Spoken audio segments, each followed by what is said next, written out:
Good morning, everyone. Good morning. Good to see you all.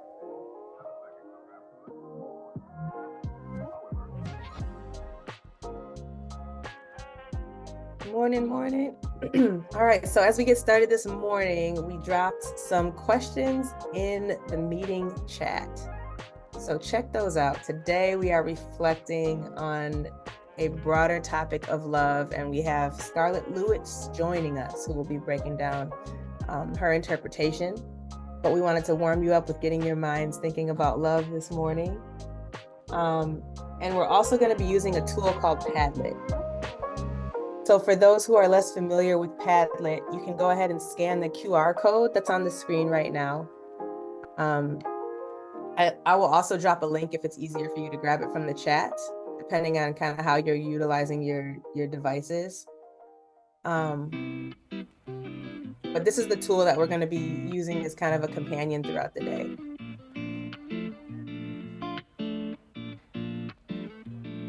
Can everyone still see my screen? I just messed up something. Can you see the big Laccs welcome? Okay, perfect. So go ahead. There's a question in the chat. The Padlet is in the chat. Let me know if you have any troubles accessing this. This is our companion today, so we want to make sure that everybody can access the Padlet that's in there. Heather, I think I just saw you pop in if you want to say hi to everyone. We are just getting started with a warm-up question that is in the meeting chat and introduction to what's on the Padlet.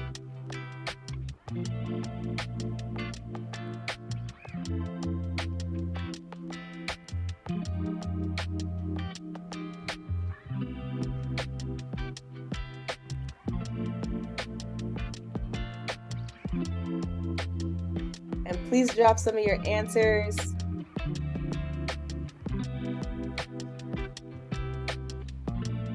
Into the chat for us. This is going to be an interactive session today.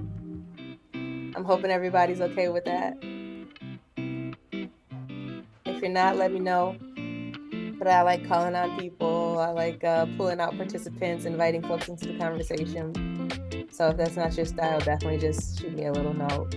But otherwise, jump on into the chat, answer some of those questions, so that we can prepare to receive our speaker, Scarlett Lewis, this morning. Thanks, Meg.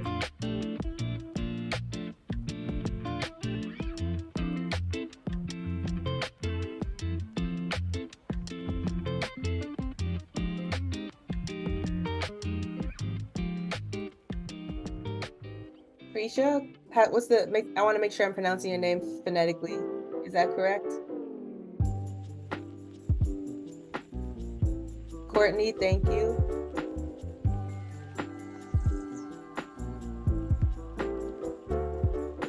Awesome.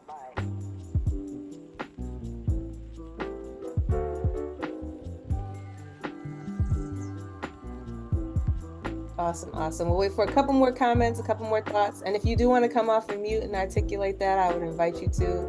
A big part of what we're trying to do here at Laccs is build a community of character practitioners.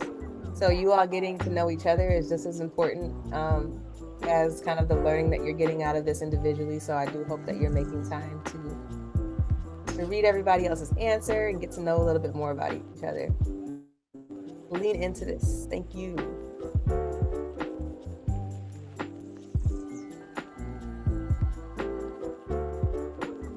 All right, so we have showing care and acceptance, safety, intending the good for yourself or someone else,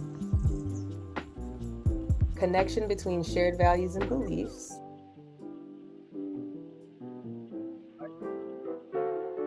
acceptance, mutual respect and caring in a relationship, a lot of acceptance and support, and seeing people. I really appreciate this because I think that sometimes love is something that we like, it's a word that we often reserve for certain situations and people, but I think that there are probably opportunities to think more broadly about how we love ourselves and how we love others what that looks like. So I appreciate a lot of these definitions.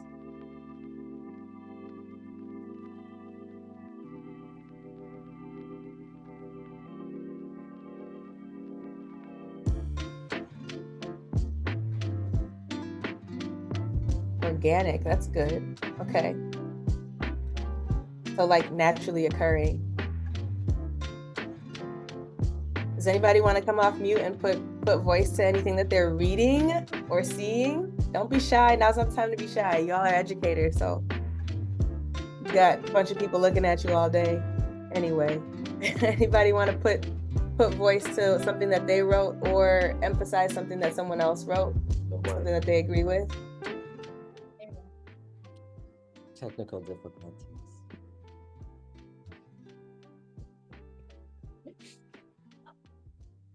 I'm gonna keep inviting y'all to engage throughout this whole session. I have no fear there. Anybody want to come off this morning? Anybody awake? I see Scott. I see Scott trying. Oh, Scott's trying. Okay. Can you hear me? Yep, I can hear whoever said, "Can you hear me?" Can you hear me now? It's Scott. Okay. Oh, hey, Scott. Hi. Yeah, I'm old. What is love to you, Scott? What is love?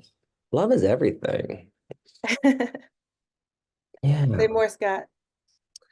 Well, it is interesting because I'm the art teacher here at Woodlands, and the kids love to do Valentine's, and sometimes. So we talk about who you can give Valentine's to, and we work on correct spelling, but we talk about love as being, friends, parents, neighbors, people that might need a lift. And so that's how I explained love yesterday to first and second graders, rather than, this person likes this person. It's more of an overall feeling of energy that you're sharing that's healthy. That's how we get past the if there are any problems with, I got a Valentine from blah blah blah, they don't like me and blah, you know what I mean? So we look at it more like sharing that you care about someone. So that's how we do it, because some teachers, depending on the makeup of a class, sometimes it can be an issue. So I so appreciate that, and how fitting that it is, and like that it's during a time right now where we're all thinking about love, because right. The US economy's got us thinking about love. Colin, I see your hand up. Thank you, Scott. I really appreciate it. You're only as old as you feel, okay? That's right. I love what Scott said, and love just getting grounded in this idea on the topic for today, how it frames our thinking and our conversations. And I just wanted to speak the word over today and just remind everybody that love is patient, love is kind, love doesn't envy, love doesn't boast, it's not proud, it doesn't dishonor others, it's not self-seeking, and love is not easily angered, and love never keeps record of wrongdoings. Amen. Appreciate that, Colin. Corinthians, you got to get to your wedding. Get ready to get to your weddings this fall. I appreciate that, Colin. Thank you. That's one of the first things that comes to mind too for me when I think about love. I also think about, y'all know I'm a music person, and my favorite artist of all time is Lauryn Hill, and my favorite, like, her album, her Miseducation album, is such a cool album.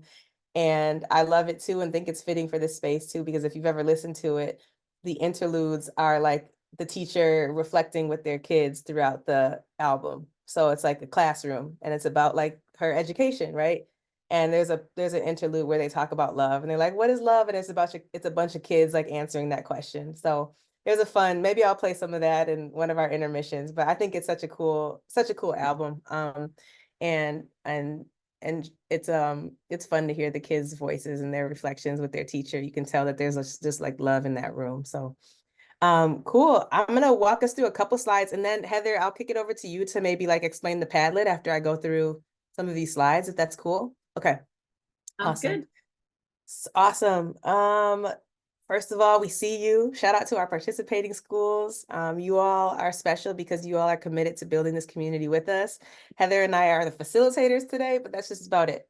We facilitate connection. We want to facilitate learning, but we are not the ones that are like pouring all the information. The information comes from you all, like really leaning in and sharing. You all hold so much of the knowledge that needs to be shared and that we're signing up for.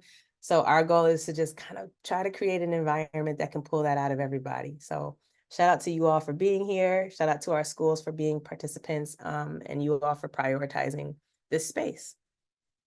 Here is the agenda for today. If you're like me, your eyes go to the places where you know you can have some breaks every now and then. So we want to make sure that that's clear for everybody so they can take care of themselves, so that our hope in sharing this is that you all know how to like make the space work for you all, that you know how to engage and frame kind of your day around this. We want you all to feel comfortable. We want you to feel relaxed. We want you to feel like that door is open to learning, to being uncomfortable, to pushing yourself. And so hopefully what we show and the schedule that we set up can help you. Are there any questions or suggestions? And Heather, thinking ahead, also asked that our keynote Scarlett build in a couple breaks in her session as well. So anything here that there needs to be an addition or a subtraction? Folks feeling okay with that? Okay. And I want to just say thanks to Future who posed that question, and thanks to Patrick who so very quickly got back to us. And I learned that there are breaks built in during Scarlett's presentation. So grateful for creating the space for us to take in all of this important wisdom, and then also giving us time to process and walk away and take care of ourselves. That's all love too. Absolutely. Absolutely. Thanks, Heather. Cool. And feel free to reach out to me or Heather via chat, via message, or whatever is necessary as we move throughout. So Scarlett's coming, re-anchoring us in our vision and mission. Again, just to bring this off of the page, we envision a world where all students thrive and all communities flourish. And we, as Laccs, that means all of us, are committed to this mission as well, being a student-centered leadership network that champions character education. So as you're thinking about your role here, if you're like, I don't know what I'm doing here, just remember that this is the mission and vision, and try to re-anchor yourself in this. Here's our coaches. You'll be hearing from us throughout. Wanted to just put this timeline back on the screen as well, so that you all can kind of see the full scope of what we have going on here. We are moving, we're right smack like in the middle here, as we get into, or just past the middle, I should say, with a couple more sessions to go. So putting that in context of a larger experience that we're a part of. Remember that we do have breakout sessions today. If you shifted any sessions in our last one, the next opportunity is March 14th. Or sorry, our next meeting is today, and then March 14th for our virtual breakout sessions where we're focusing on different topics related to character. And these are the afternoon sessions. So just remember that we have these coming up, and you saw them on the agenda, and remember which ones you're going to be going to. A reminder about the online binder as a companion, and we can drop some of these resources in the chat if that's easier for you, but that's where we're storing all of our recordings, all of the information that we've collected over time. This is also a resource for other folks in your school or in your places of work that might not be able to participate today. You can share all of the resources. You should be sharing all of the resources with others.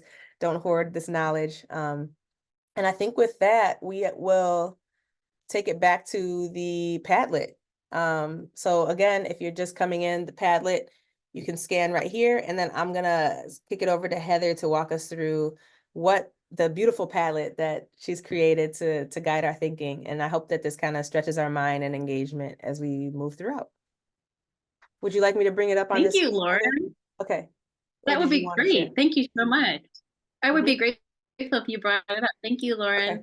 Sure. And I'll drop the link if you could drop the link in the chat again too, that would be fantastic. Absolutely. Okay, everybody. So good morning. While Lauren's doing that, let's just get into this space of our heart, because I think that's really important. So I invite you to put your feet on the ground and find the space of your heart, whether that means you're putting your hand in that space or whether you're just connecting with it. And I'm going to invite you just to take 3 breaths in and out of the space of your heart. And if you want to lower your gaze, look straight ahead, or close your eyes, please do what's comfortable for you, okay?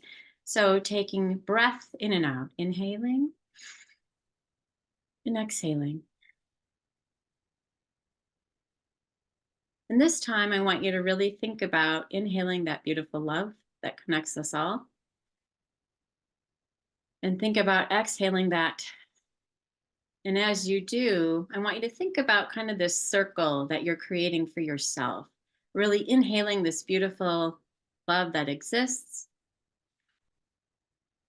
and exhaling it outside of your heart. And thinking about, as you inhale, think about that love coming in through the back of your heart and creating just a beautiful cycle of that connection. I'll give you a few moments to be with that.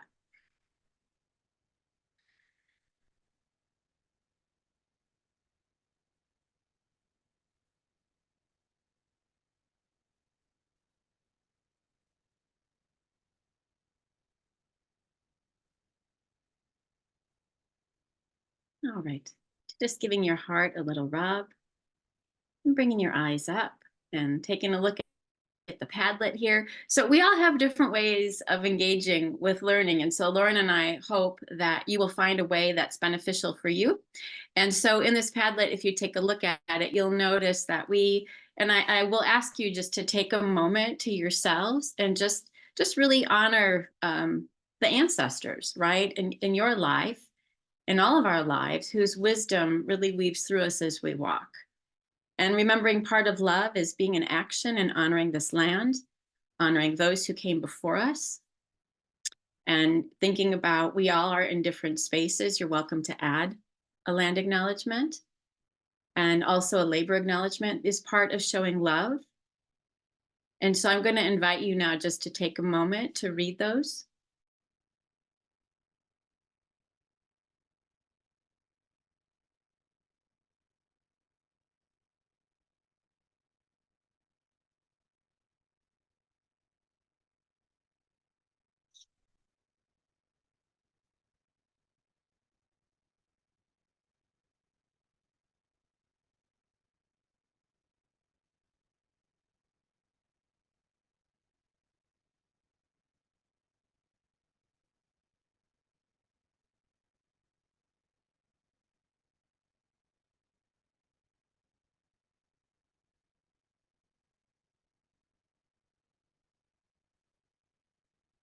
And so part of offering a land and water acknowledgement and offering a labor acknowledgement is also committing to being in action that has us staying lovingly connected with ourselves and each other, and continuing to be in action, right? To create love by dismantling what's harmful and recreating from a space of love. Lauren, could you scroll over a little bit more?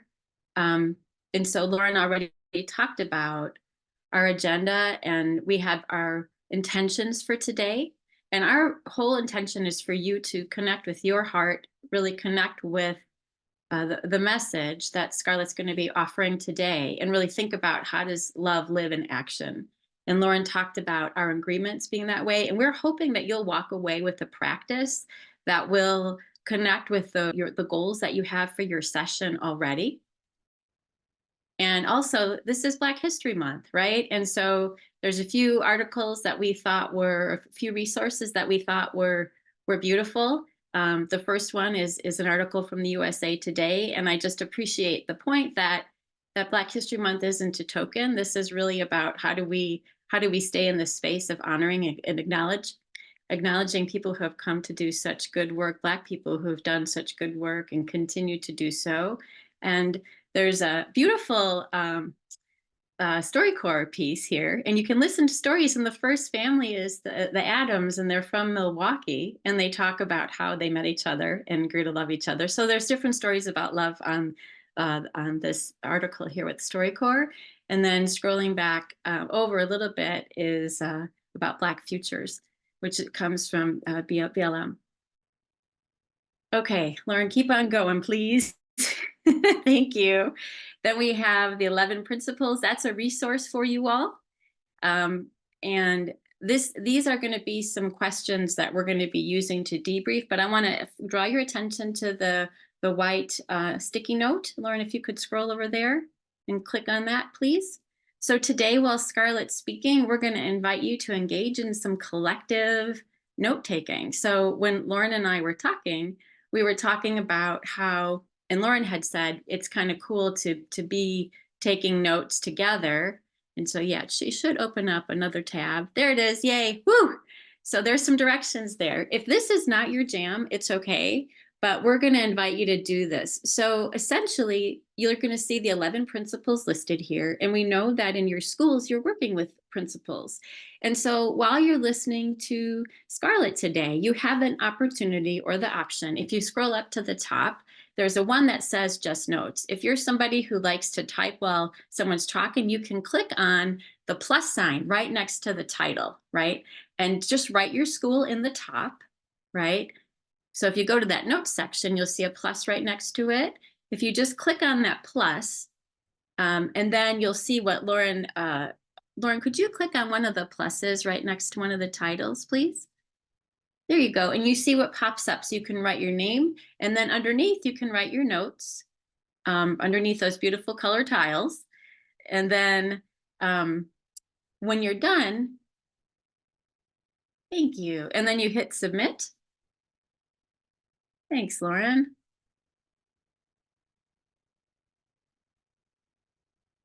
Love. Okay, and that will show up right where it is. And so you can put a heart by somebody's comment. You can comment on somebody's comment and have a conversation.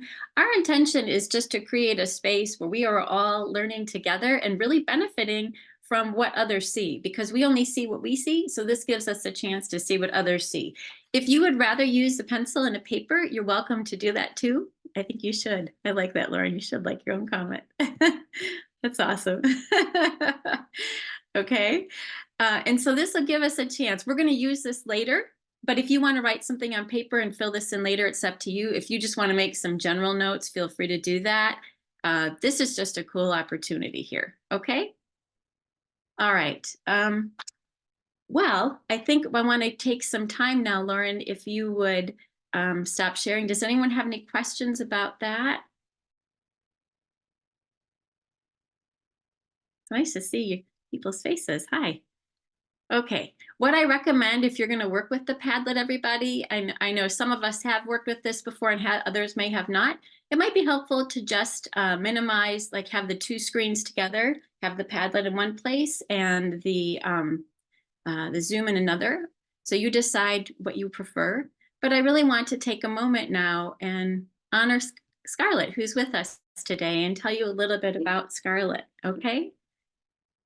So Scarlett Lewis founded the nonprofit Jessie Lewis Choose Love Movement after her 6-year-old son's murder in the Sandy Hook tragedy in 2012. She became part of the solution to the issues in society, and that also caused the tragedy, and advocates for social emotional learning and character education. She's the author of Nurturing Healing Love, A Mother's Journey of Hope and Forgiveness, a memoir of her journey toward choosing love and forgiveness, and From Sandy Hook to the World, How the Choose Love Movement Transforms Lives, an in-depth look at how Scarlett founded the movement and its impact around the world today. The Choose Love programming is extended into homes, communities, athletics, and the workplace. It has been accessed in all 50 states and 120 countries, serving over 3 million children. Speaking across the US and internationally to diverse audiences, Scarlett urges everyone to become part of the solution, dedicating her life to helping children and adults around the world to thrive mentally, socially, and emotionally. And she has been instrumental in changing legislation to incorporate SEL into schools. In 2021, Scarlett was named a Forbes 50 over 50 Impact honoree, one of 50 women leading the way with impact and changing their communities and the world in ways big and small through social entrepreneurship, law, advocacy, and education. So before we have Scarlett come here, we want to invites to Scarlett. And so we're going to ask all of you, Lauren talked about this participation. So if you have your screen on and you want to do this with us, before we have Scarlett, we're going to ask you all to choose a pose that really reflects what the embodiment of love looks in your body at this moment. And we're just going to send Scarlett off to that. So think for a minute. And I'm going to count to 3 and give us your love pose. Okay, 1, 2, 3.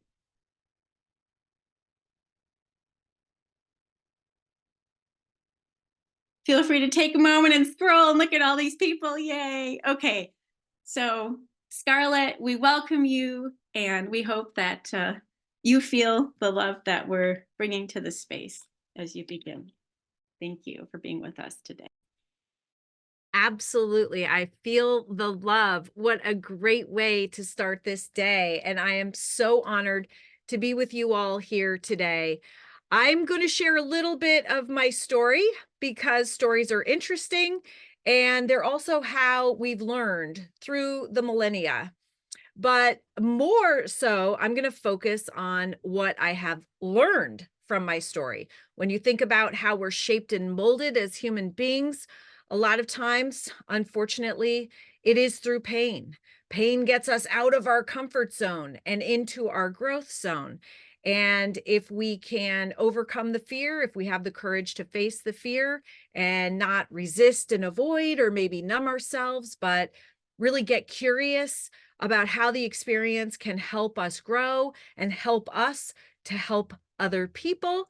This is actually called vicarious post-traumatic growth. So you may not have heard about the term post-traumatic growth, but I am going to share the science behind that term today.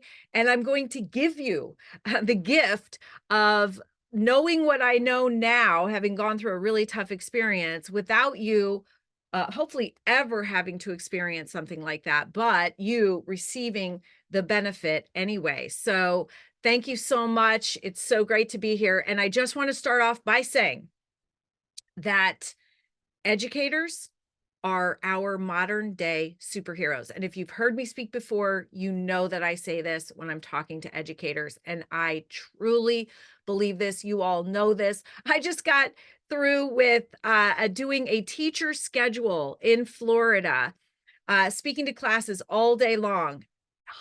And I was exhausted. So you guys are amazing, and appreciate you so much for what you're doing, what you're planning on doing. It's the most important job in the entire world. Because speaking to you as a parent now, we give you our most precious asset for the majority of the day and ask you to help shape and mold them. There's no harder job and there's no more important job. So just know that I know this, and I honor all of you as I am speaking to you today with so much gratitude. Thank you. And I will start sharing my screen now.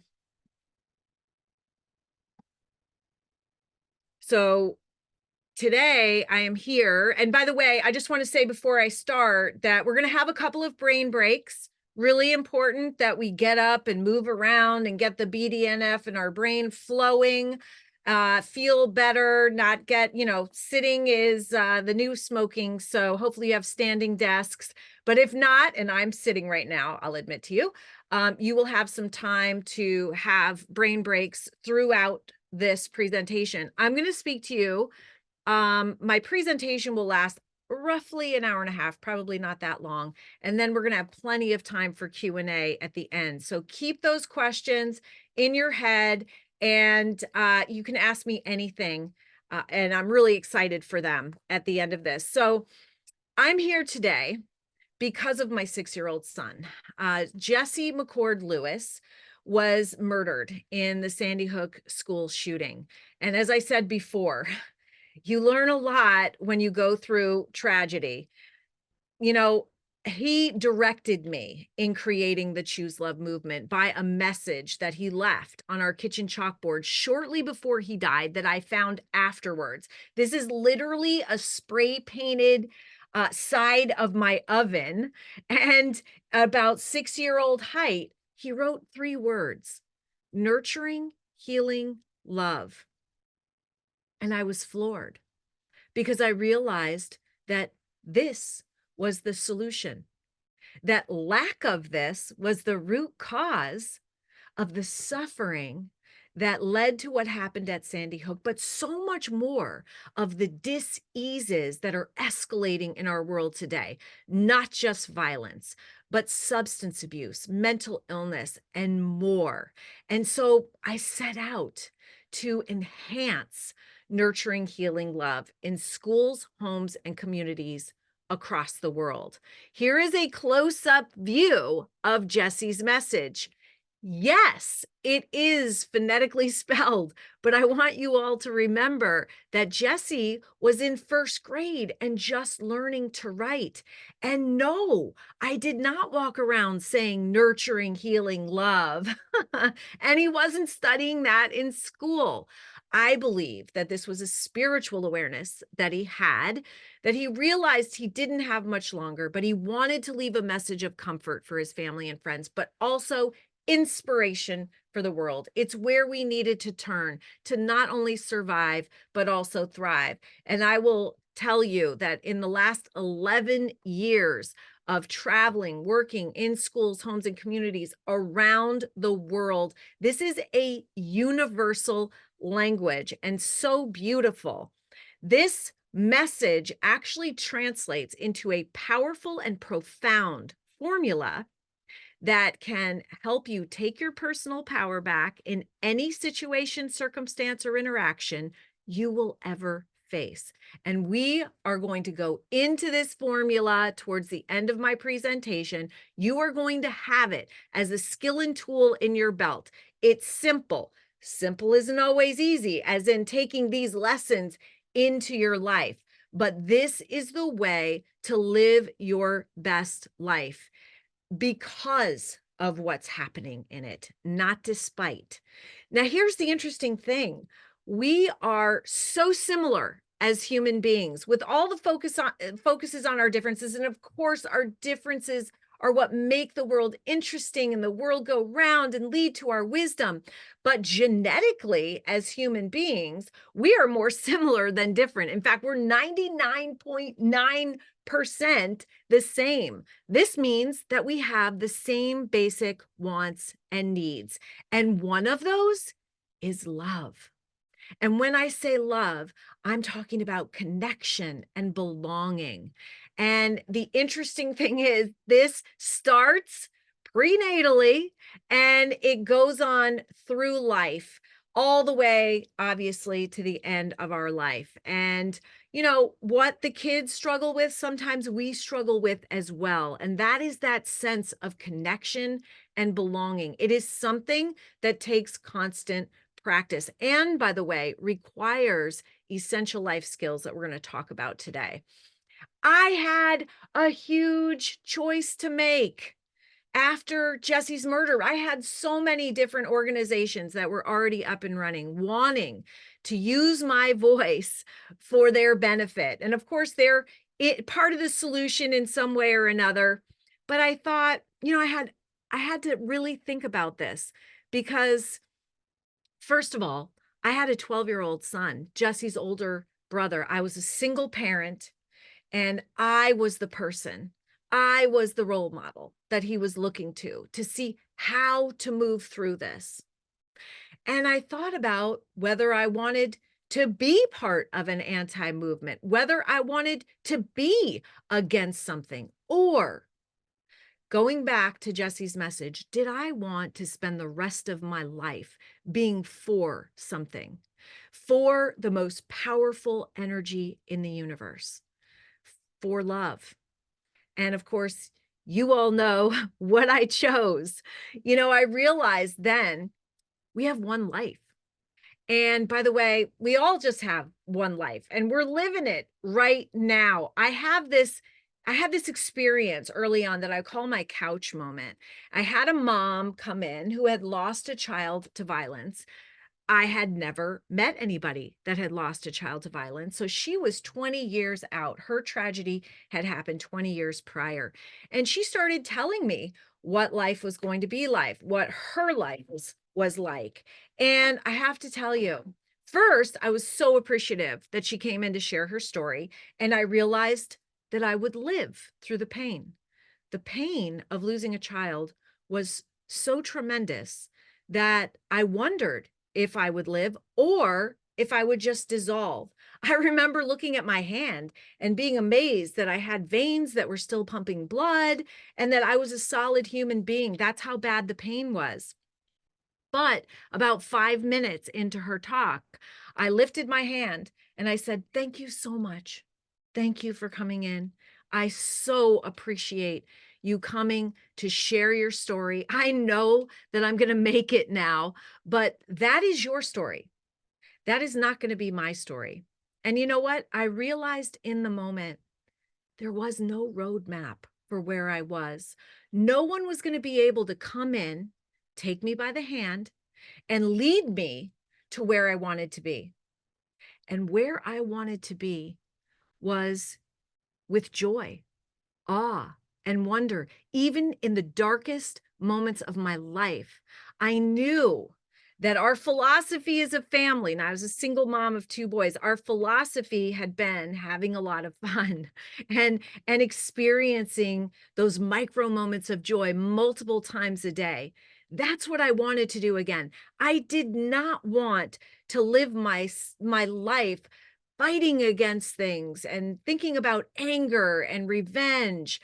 I wanted to feel joy, and I wanted my son, JT, Jesse's older brother, who was 12 years old at the time and in 7th grade, I wanted him to experience a lifetime of joy and awe and wonder and those moments.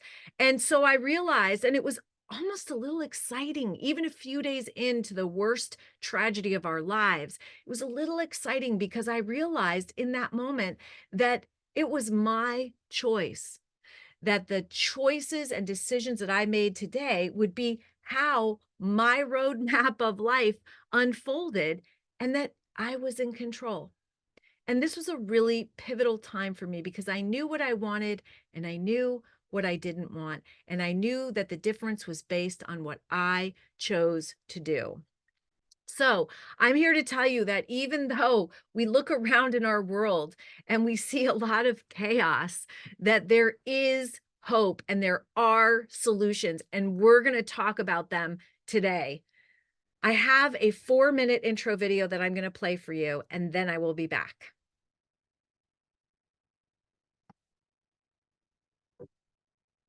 Love those moves.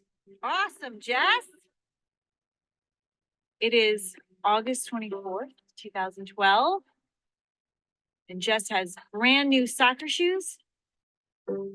So prior to 2012, I was a single mom with 2 boys.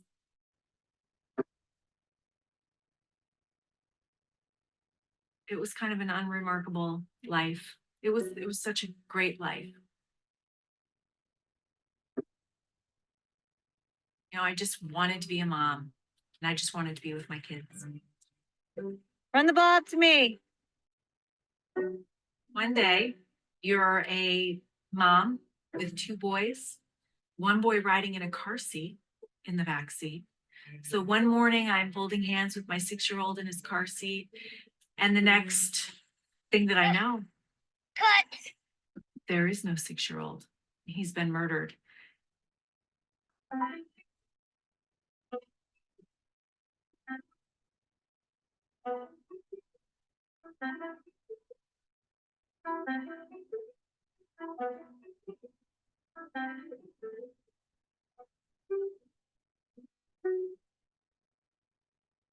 So I had come home for the first time and I was getting Jesse's clothes for the funeral. And I walked through the kitchen on my way out and I noticed these 3 words that Jesse had written on the kitchen chalkboard shortly before he died. He wrote, "Nurturing, healing, love." These words were a message of comfort for his family and friends and inspiration for the world. It's where we needed to turn. And I knew I'd be spending the rest of my life spreading this message.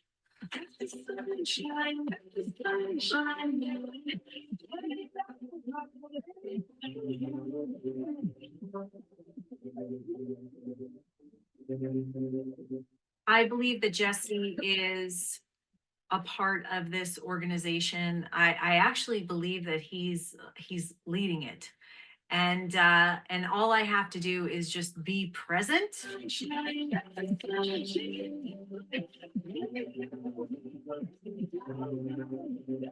Live with a tremendous dichotomy in my life every single day.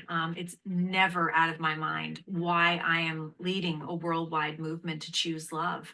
It's because my 6-year-old son was shot in his first grade classroom, alongside 19 of his classmates in one of the worst mass murders in US history.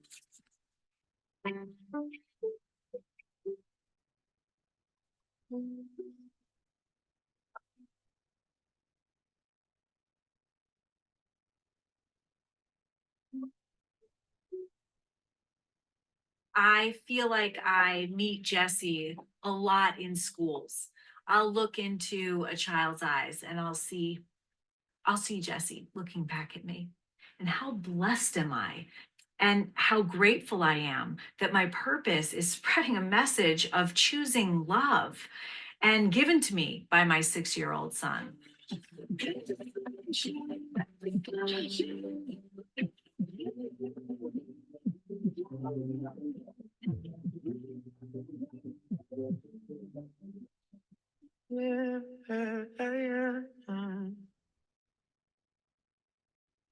I like to follow that video up with a quote by Nelson Mandela. And by the way, this also reminds me that everything I'm talking about is based in science. People must learn to hate. Even this statement is based in science. We know that even babies are born gravitating towards love.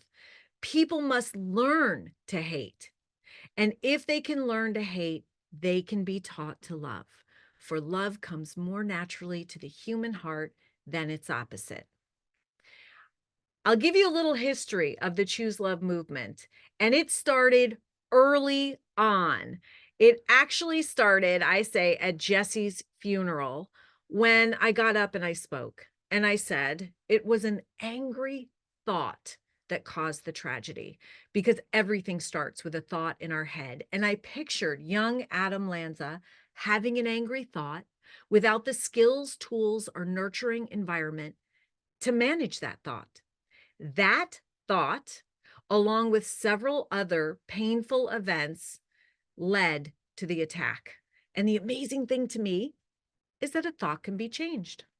So I asked everybody in the congregation to think about what they thought about and to change one angry thought a day into a loving thought. I said, it's pretty simple. Our thoughts directly implicate how we feel, which then determines how we behave and show up in relationships. Loving, kind, caring, compassionate thoughts, they feel good. That is going to be reflected in how we show up. Angry, hateful, resentful thoughts feel bad. That is going to be reflected in our behavior as well. So everyone went out to the 4 corners of the United States and they started calling me, emailing me, texting me about a week later, saying that one simple act had completely changed their life. And I knew that I was onto something. This is one of the foundational components of Choose Love. It is very simple, but of course, simple isn't always easy. And those of you with psychology backgrounds might recognize this is the cognitive triangle. Our thoughts impact how we feel, which then impact our actions, behavior, how we show up in relationships. And we have so much more control over this cognitive triangle than we ever realized. So we all want to love and be loved. That is a human feature. And that is despite any differences amongst us, any age or stage, we all have this need. And without it, we suffer. But also inherent in the human condition is pain. Everyone on this call has experienced pain physically, mentally, and emotionally. And you know that you will in the future. As parents, we don't want our kids, and as educators, we don't want our kids to experience pain. And we would do anything to keep them from it, but we know that they will. And so it is up to us to give them the skills and tools they need to not just manage that pain, but to learn from it, grow through it, and be strengthened by it. This is possible. Now, we have a lot of pain to work with because we know that adverse childhood experiences, ACEs, are increasing. And we also know, along with those increasing scores, the increasing issues that they give to kids. What if this next generation coming up understood that pain has a purpose? Pain is an opportunity for growth. It's kind of like, so this metaphor I've been sharing in schools, I wanted to share with you. It's kind of like a caterpillar turning into a butterfly. This is a metaphor for our life as well. Whoops. So I'm going to play this quick little video. So we know how a caterpillar crawls up on a twig, weaves a chrysalis around itself, and a metamorphosis happens. Now this butterfly is scrunched up in this hard casing and literally has to break a crack in it and struggle to get out. I asked the kids, have you ever experienced this struggle? Oh, every hand in the room goes up, including the teachers, by the way. Yes, we all struggle as human beings. But I asked the question, what if I went in and tore open this chrysalis for this butterfly? What would happen? Well, it would die, because this butterfly has to go through this struggle to become strong enough to fly away. So in essence, what happens to this butterfly? Because of the struggle, it grows beautiful from within. This is literally a metaphor for human life. We grow because of the struggle, not despite it. And that is a really important distinction, because understanding that we grow because of the struggle can help take away some of the fear of hard experiences.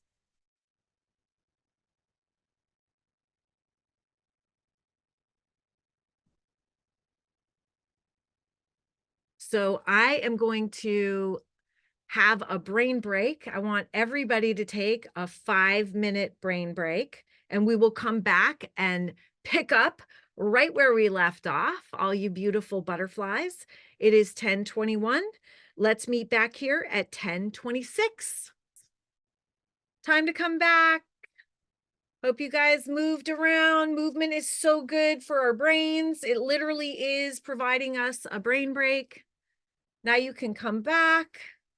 Take a deep breath in through your nose, because we are humans and we are designed to be nose breathers. Why? Because we have a beautiful built-in filter, and our nose regulates the air temperature, making it perfect for our lungs and oxygenation, that word.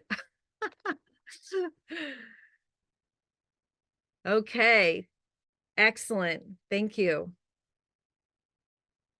All right. Let's keep going. Now, just a little recap. We experience personal growth because of the struggles that we go through, not despite them. This is a really important distinction, because it takes the fear, some of the fear, away from the difficult experience. I have a little story. My mom was on vacation in Florida last April, and she was on the dance floor dancing with my stepfather. He was twirling her, and she fell and broke her femur bone, the largest bone in the body. A bad break. So she had emergency surgery, and I flew down and was there the day after. And so she's laying in the bed in the hospital, and I say, Mom, gosh, how are you feeling? And she's like, well, I'm uncomfortable, but I'm doing surprisingly well. And the PT walked in. The PT came up to her and said, okay, we're going to get you up. You know, I'm going to swing your legs over the side of the bed. I'm going to use this belt to help you stand up, and we're going to get you up. And so he leaned over and reached in to touch her leg. And my mom went, oh my God, oh, ow, ow, no, God, ow. And I said, Mom, he hasn't touched you yet. And she said, I know, but I know it's going to hurt. It's going to be so painful. Fear can exacerbate pain of any kind, by the way, and it also inhibits healing. So anything that we can do to take fear away is really helpful. And this understanding that pain has a purpose, difficulty is there for a reason, and it helps us grow, is a really important thing to teach kids. And there's a scientific basis for it. It's called post-traumatic growth. And I opened this entire presentation telling you that I was going to give you vicarious post-traumatic growth. Just by sharing my story, you are going to become stronger and wiser because I'm sharing with you what I've learned.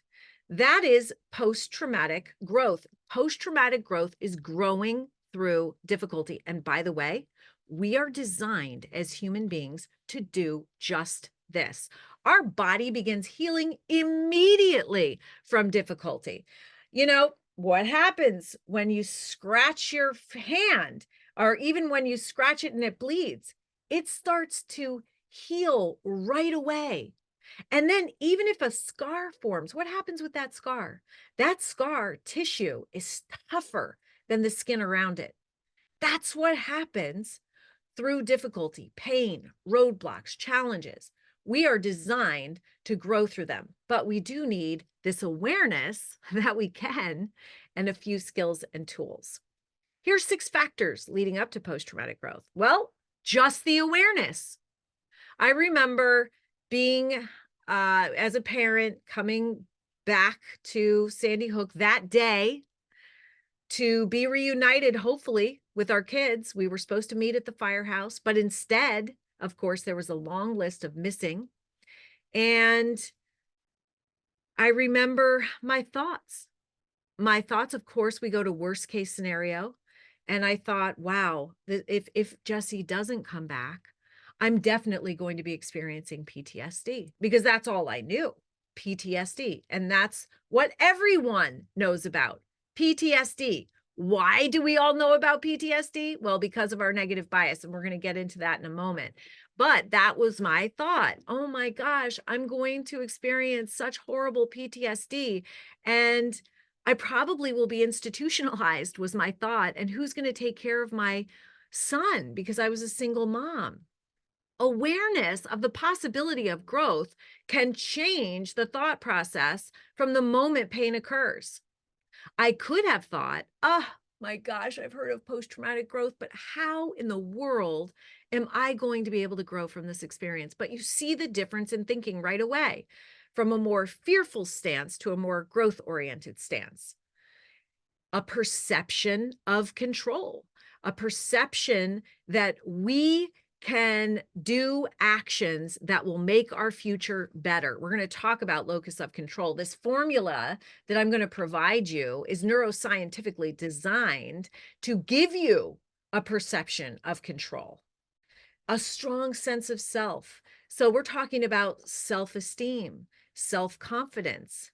Of course, we need to have that to even face, to have the courage to face difficulty. We need to have a certain coping style or learning, a little bit of acceptance. We can't rail against what happened. What happened, happened. There has to be a certain amount of acceptance. It's really important to have one trusted adult, at least one trusted adult, a friendship, someone to lean on. This is distress. This is too much stress. When we're talking about trauma, for you to do yourself, you need help. And optimism, not sunshine and rainbows, but honest optimism is really important. And there's so many positive outcomes If you want to look at this a little bit more after our session, you can look up research done by Tedeschi and Calhoun. They are the main researchers on post-traumatic growth. But what happens when you go through a really tough time? And think about, if you've experienced these things, think about in your past, the difficulty that you've been through. Look back and see if you've experienced. Maybe you discover some personal strengths you never knew you had.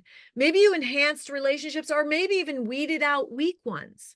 Maybe you discovered new possibilities in your life, or maybe opportunities showed up for you.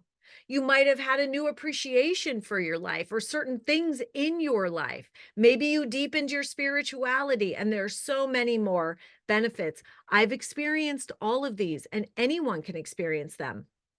But awareness of the possibility is really important. I love this quote by Helen Keller. And Helen Keller, by the way, has credibility when she says, character cannot be developed in ease and quiet. Only through experiences of trial and suffering can the soul be strengthened, vision cleared, ambition inspired, and success achieved. You know, right now in the Choose Love movement, we're going through our Choose Love Awareness Month, and we chose starfish, having starfish moments. This is kind of based on my background here. If you guys are familiar with the starfish story of the little boy walking down the beach, picking up starfish, throwing them into the water, someone comes the other way and says, "Little boy, what are you doing?" And he says, "Well, the tide's gone out and all these starfish are stranded. And unless I pick them up and throw them back into the water, they're going to die." And the person is like, "What? I just came from the other end of the beach. There are tens of thousands of starfish all over this beach. If you worked all day, you would never make a difference." And the little boy bent down and picked up a starfish and threw it back into the water, looked at the person and said, "I made a difference with that one." And by the way, that's what you do with every person that you touch in your life in a positive way. You're saving starfish. You're transforming and possibly saving lives. But starfish are amazing because starfish, if they lose a limb, they grow two back in its place. If they break a limb, it starts to repair immediately. Starfish have this incredible innate resiliency, and we have the same thing. I also liken this to the Japanese art form of kintsugi. So in Japan, a lot of times they use pottery bowls. And when a piece of pottery breaks or falls, it breaks.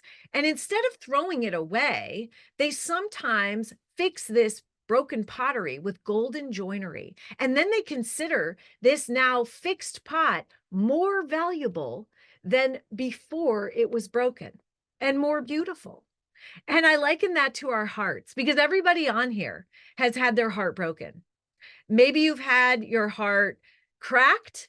Maybe you've had it shattered, like mine, all over the ground. And what do? You can't throw your heart away.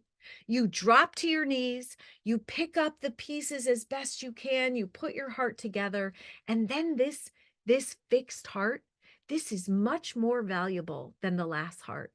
This heart is stronger.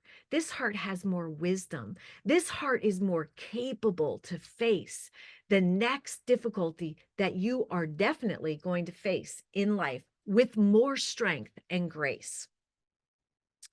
Kelly McGonigal wrote this tremendous book called The Upside of Stress. Kelly McGonigal is a positive psychology researcher. Now, a lot of our research is based on what's bad for us and what can harm us. And that is also based on our negative bias. We're going to go into that in a moment. But Kelly looks at what is good for us and what can help us. And I love this quote from her book. "Even in circumstances of great suffering, human beings have a natural capacity to find hope, exert choice, and make meaning. This is why in our own lives, the most common effects of stress include strength, growth, and resilience." Wow. I don't know if you've ever heard of stress and strength, growth, and resilience in the same sentence, but those are the most common researched effects of stress on the human body and mind. Wow, pretty cool. So we know that, oh, I'm showing my skip slides too. So I want to introduce you to Viktor Frankl if you have not heard of him. So Viktor Frankl is a Holocaust survivor. He wrote an incredible book, Man's Search for Meaning, which really should be required reading for every human being on earth. So Viktor was a neurologist and a psychologist in Nazi Germany, World War II. He was taken with members of his family, including his pregnant wife, to a concentration camp.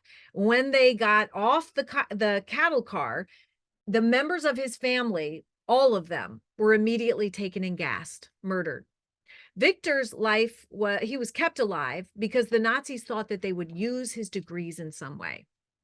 But what Viktor Frankl did in his years of imprisonment in 3 different concentration camps was he used that time as an experiment. And he literally made notes on pieces of cloth and paper that later became this incredible book, Man's Search for Meaning. And he found that even in the worst of circumstances, I mean, let's face it, these people had everything taken from them. They had their families taken from them, all of their material possessions. They were beaten, tortured, starved, stripped of their clothing and dignity. And he found even in those horrible circumstances, they had one freedom left. And that was the freedom to choose how they thoughtfully responded, even in those terrible circumstances. And he found that those that chose love as a thoughtful response not only survived better, but they survived longer. So our personal power is in, oh, I'm sorry. Let me tell you this incredible quote of Viktor Frankl's, which is so amazing. And by the way, it applies to every single one of you. In between stimulus, this is what happens to you. It can be anything that has ever happened to you in your entire life or anything that ever will. Between stimulus and our thoughtful response, this is not impetuous reaction. This is thoughtful response. There's a space. In this space lies our freedom and power to choose our response. In our response lies our growth and freedom. And the way that we say that in the Choose Love movement is that we can't always choose what happens to us. Huh. Isn't that true in life? I would never have chosen to have my son murdered. However, I could take my personal power back in how I chose to thoughtfully respond. That is what our personal power is. That's our superpower as human beings, is in our ability to choose from moment to moment how we thoughtfully respond. So we could end the whole presentation there. Just choose love. Okay, have a great life. Except that there's one complication. We all have an innate negative bias. We focus on the negative. Our brains are wired that way. Our brains are wired to be like Velcro for negativity and Teflon for positivity. Our brains have this negative bias. Let's go back to caveman times, because it was a caveman that was focusing on where the saber-toothed tiger was. That was the caveman that saw the tiger and ran, that was going to live to pass down his genes. Well, guess what? We still have caveman brains. Our brains have not caught up to this handheld crack pipe, is what I call it, because we're all addicted. We still have caveman brains. We're still scanning for danger, but we do that in the form of scanning for negativity. So how does this show up in our lives? Well, it shows up with the majority of our thoughts, between 70 to 80% of the tens of thousands of thoughts we have every day, being negative, and over 95% being repetitive. So by the way, if you have negative thoughts and they're roiling over and over in your brain, it's normal. It's just your brain's way of trying to keep you safe. Your brain's number one job is to keep you alive and safe. And by the way, it doesn't really care if you're happy. It just wants you to be alive. And that's good. I want to be alive. But we have to understand the negative bias in order to allow it to work for us and not against us. So every thought we have is impacting us on a cellular level. Every single thought impacts every single cell in our body and is leading us towards languishing or flourishing. That means that we have to take control of our narrative. You know that little voice that talks to us in our head that tells us that we're not enough, that we're not worthy, compares us to other people, and we always come up lacking. Why is that? Is that our brain just trying to torture us? No. It's our brain trying to keep us safe, away from pain, not just physical, but emotional too. See, your brain's afraid that if you take chances, healthy risks, that you're going to fail. Even if you succeed, that you're going to fail.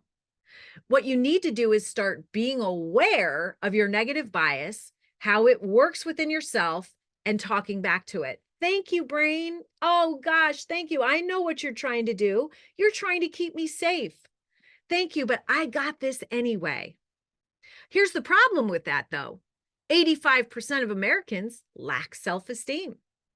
And what does it take to be able to talk back to that voice? You've got to really believe that you are worthy, that you are enough. And by the way, that is the truth with each and every one of us. And you can rewire your brain with I am statements. I am enough. I am enough, brain. Thank you. I am worthy.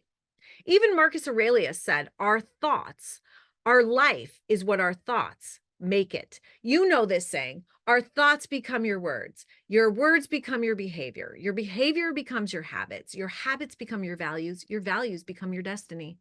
And where does this all start? With our thoughts. What's the most important lesson we can learn in life?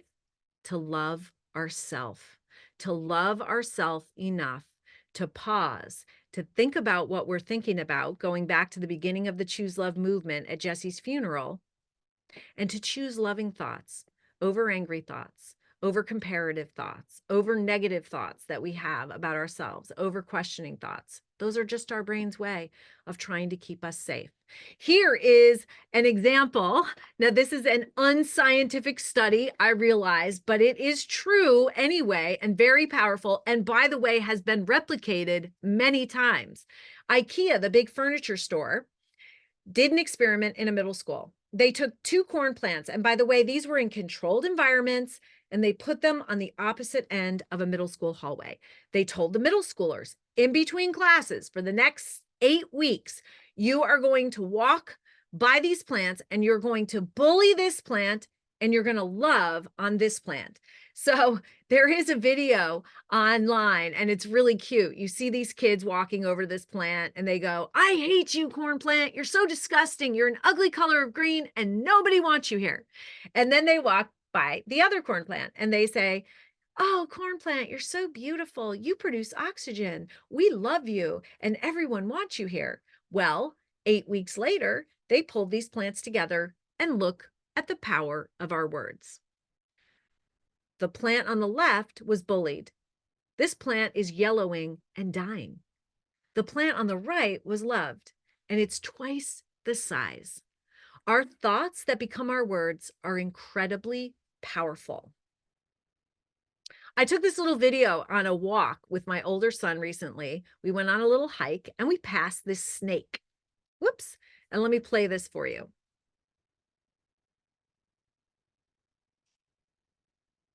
Oh, lashing out. Now I show this to the kids and I say, what?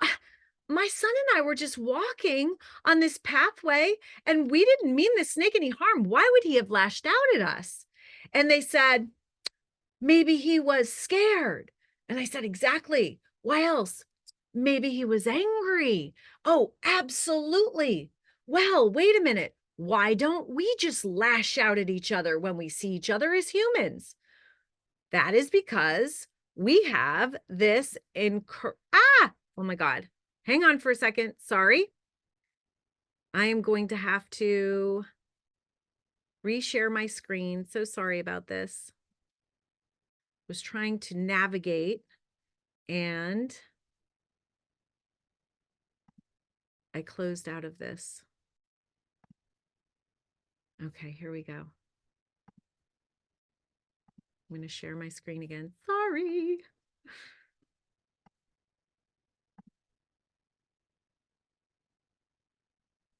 I'm not able to go into presenter mode, so I'm a little off my game. Why don't we lash out at each other? Because we have this incredible thing called the prefrontal cortex, where logic and reasoning reside, where the brake on our instinctual actions resides, our executive functioning, the latest part of our brain to develop. It is amazing. That's why we don't lash out. But wait a minute, some people do. Why is that? And I think that this will explain everything that's going on in our world today. You let me know in your comments after if it does. This is the most amazing thing. So we have this incredible prefrontal cortex, but we also have a fear center. And the way the brain processes information to keep us safe, by the way, is that it comes in through our five senses, through our fear center first. Our fear center filters everything that comes in, and it is 4 times faster at processing information than our prefrontal cortex. Interesting, right? Well, of course, this makes sense. What if a dog jumps its fence as you're walking along in your neighborhood and is snarling and running after you? Well, you don't need your prefrontal cortex for that. You just need your body to run. What does your brain do? It actually shuts off the blood flow to your prefrontal cortex and redirects it to your arms and legs so you can run. You don't need to think about it. You just need to run. But what is often overlooked is that when we get our feelings hurt, our brain can also do this. Our brain puts up its proverbial dukes like this when something happens. I think about it. Somebody looks at you the wrong way. Somebody makes a snarky comment. What happens? Oh, our brain jumps into action. Our cheeks get red, the hair on our back of our neck jumps up, and figuratively, our brain is putting up its dukes. It wants to defend you. And that just happens. You really can't control it. Thank you, brain, for trying to protect me, but I've got this. You know, when you're reacting, when you're thoughtfully responding, you're either doing that in fear or love. And it's so obvious, isn't it? So how do we thoughtfully respond with love in every situation? Because by the way, when we respond with fear to that dirty look, to the person that said something, they have control over us. And our fear center also is our boss, not our prefrontal cortex. And I don't know about you, but I want to go through life with my prefrontal cortex and executive functioning online, except if my life is in danger. And let's just talk about fear for a moment.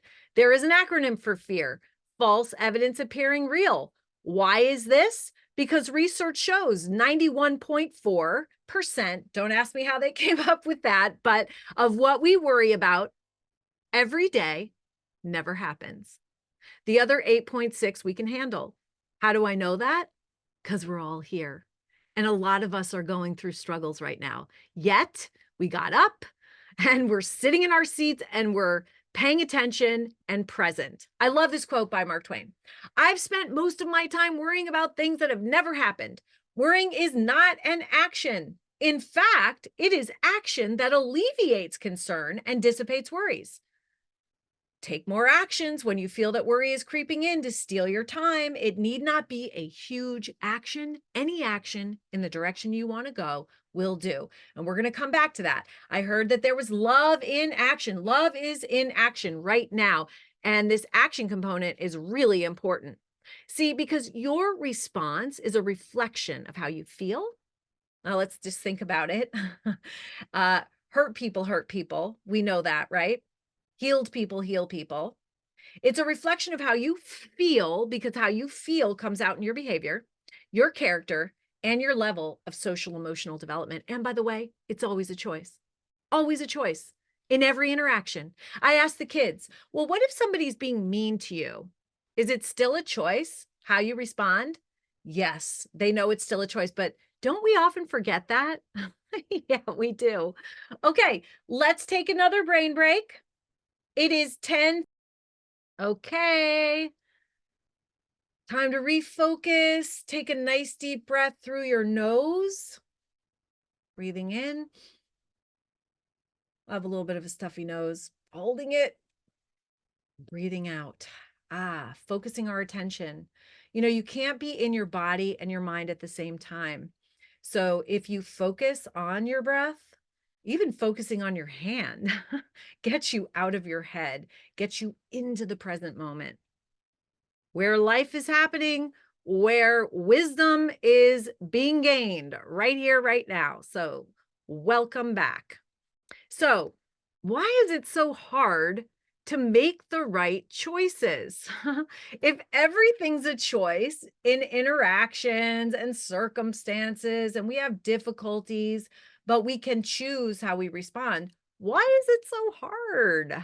Well, here's another concept for you.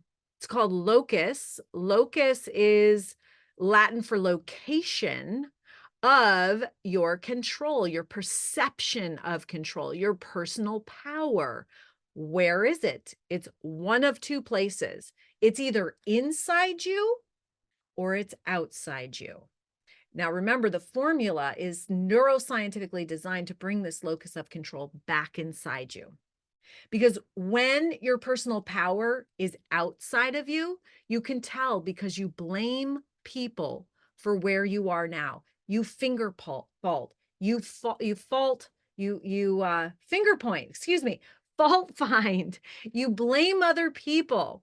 You don't think that you can do anything about where you are. You feel helpless.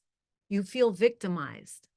And that can lead to hopelessness. And hopelessness is what's dangerous when individuals feel it, and possibly for those around them as well.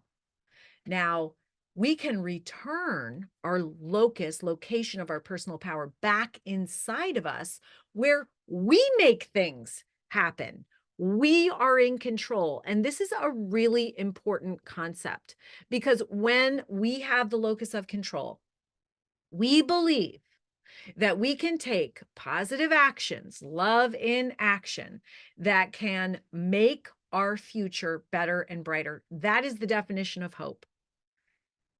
And so this is a really important concept. And think about for a moment, where is your locus of control now? And by the way, it vacillates, and that's okay. But we want it inside of us. There are circumstances where you think, oh my gosh, what am I going to do? I don't have much control. But if you center yourself and you use this formula that you're going to walk away with as a skill and tool in your belt, you can bring this locus of control back inside you.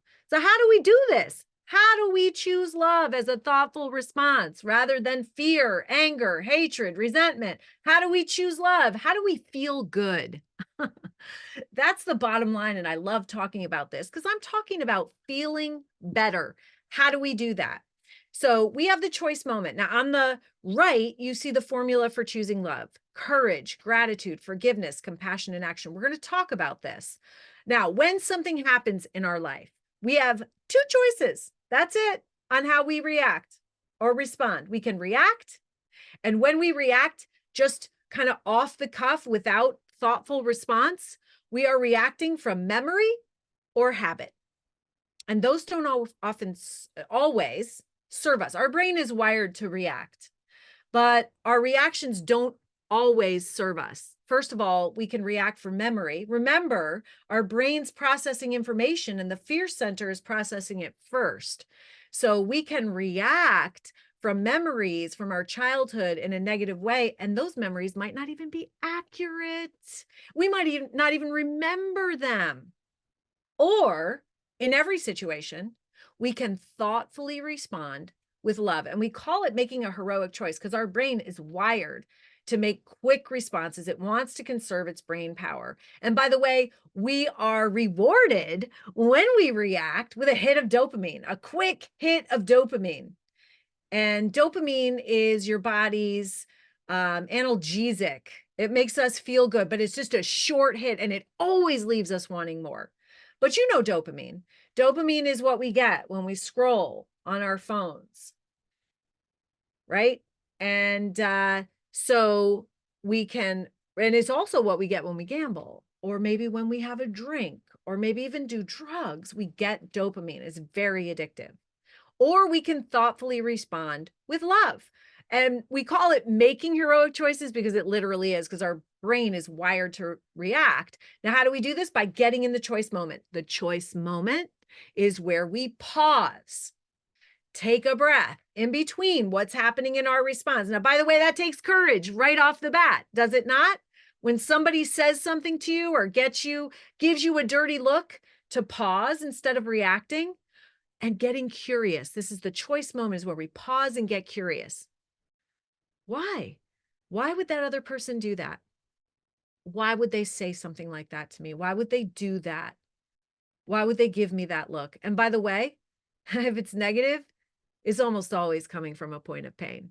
Because if somebody feels good, they are going to be smiling at you. So how do we pull this into real life? So let's say we're in a bullying incident. And yes, big kids bully one another. We know that, unfortunately. Where do you think kids learn it from?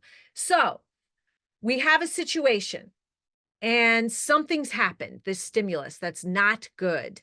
So a bully says something to us. We pause and we get curious.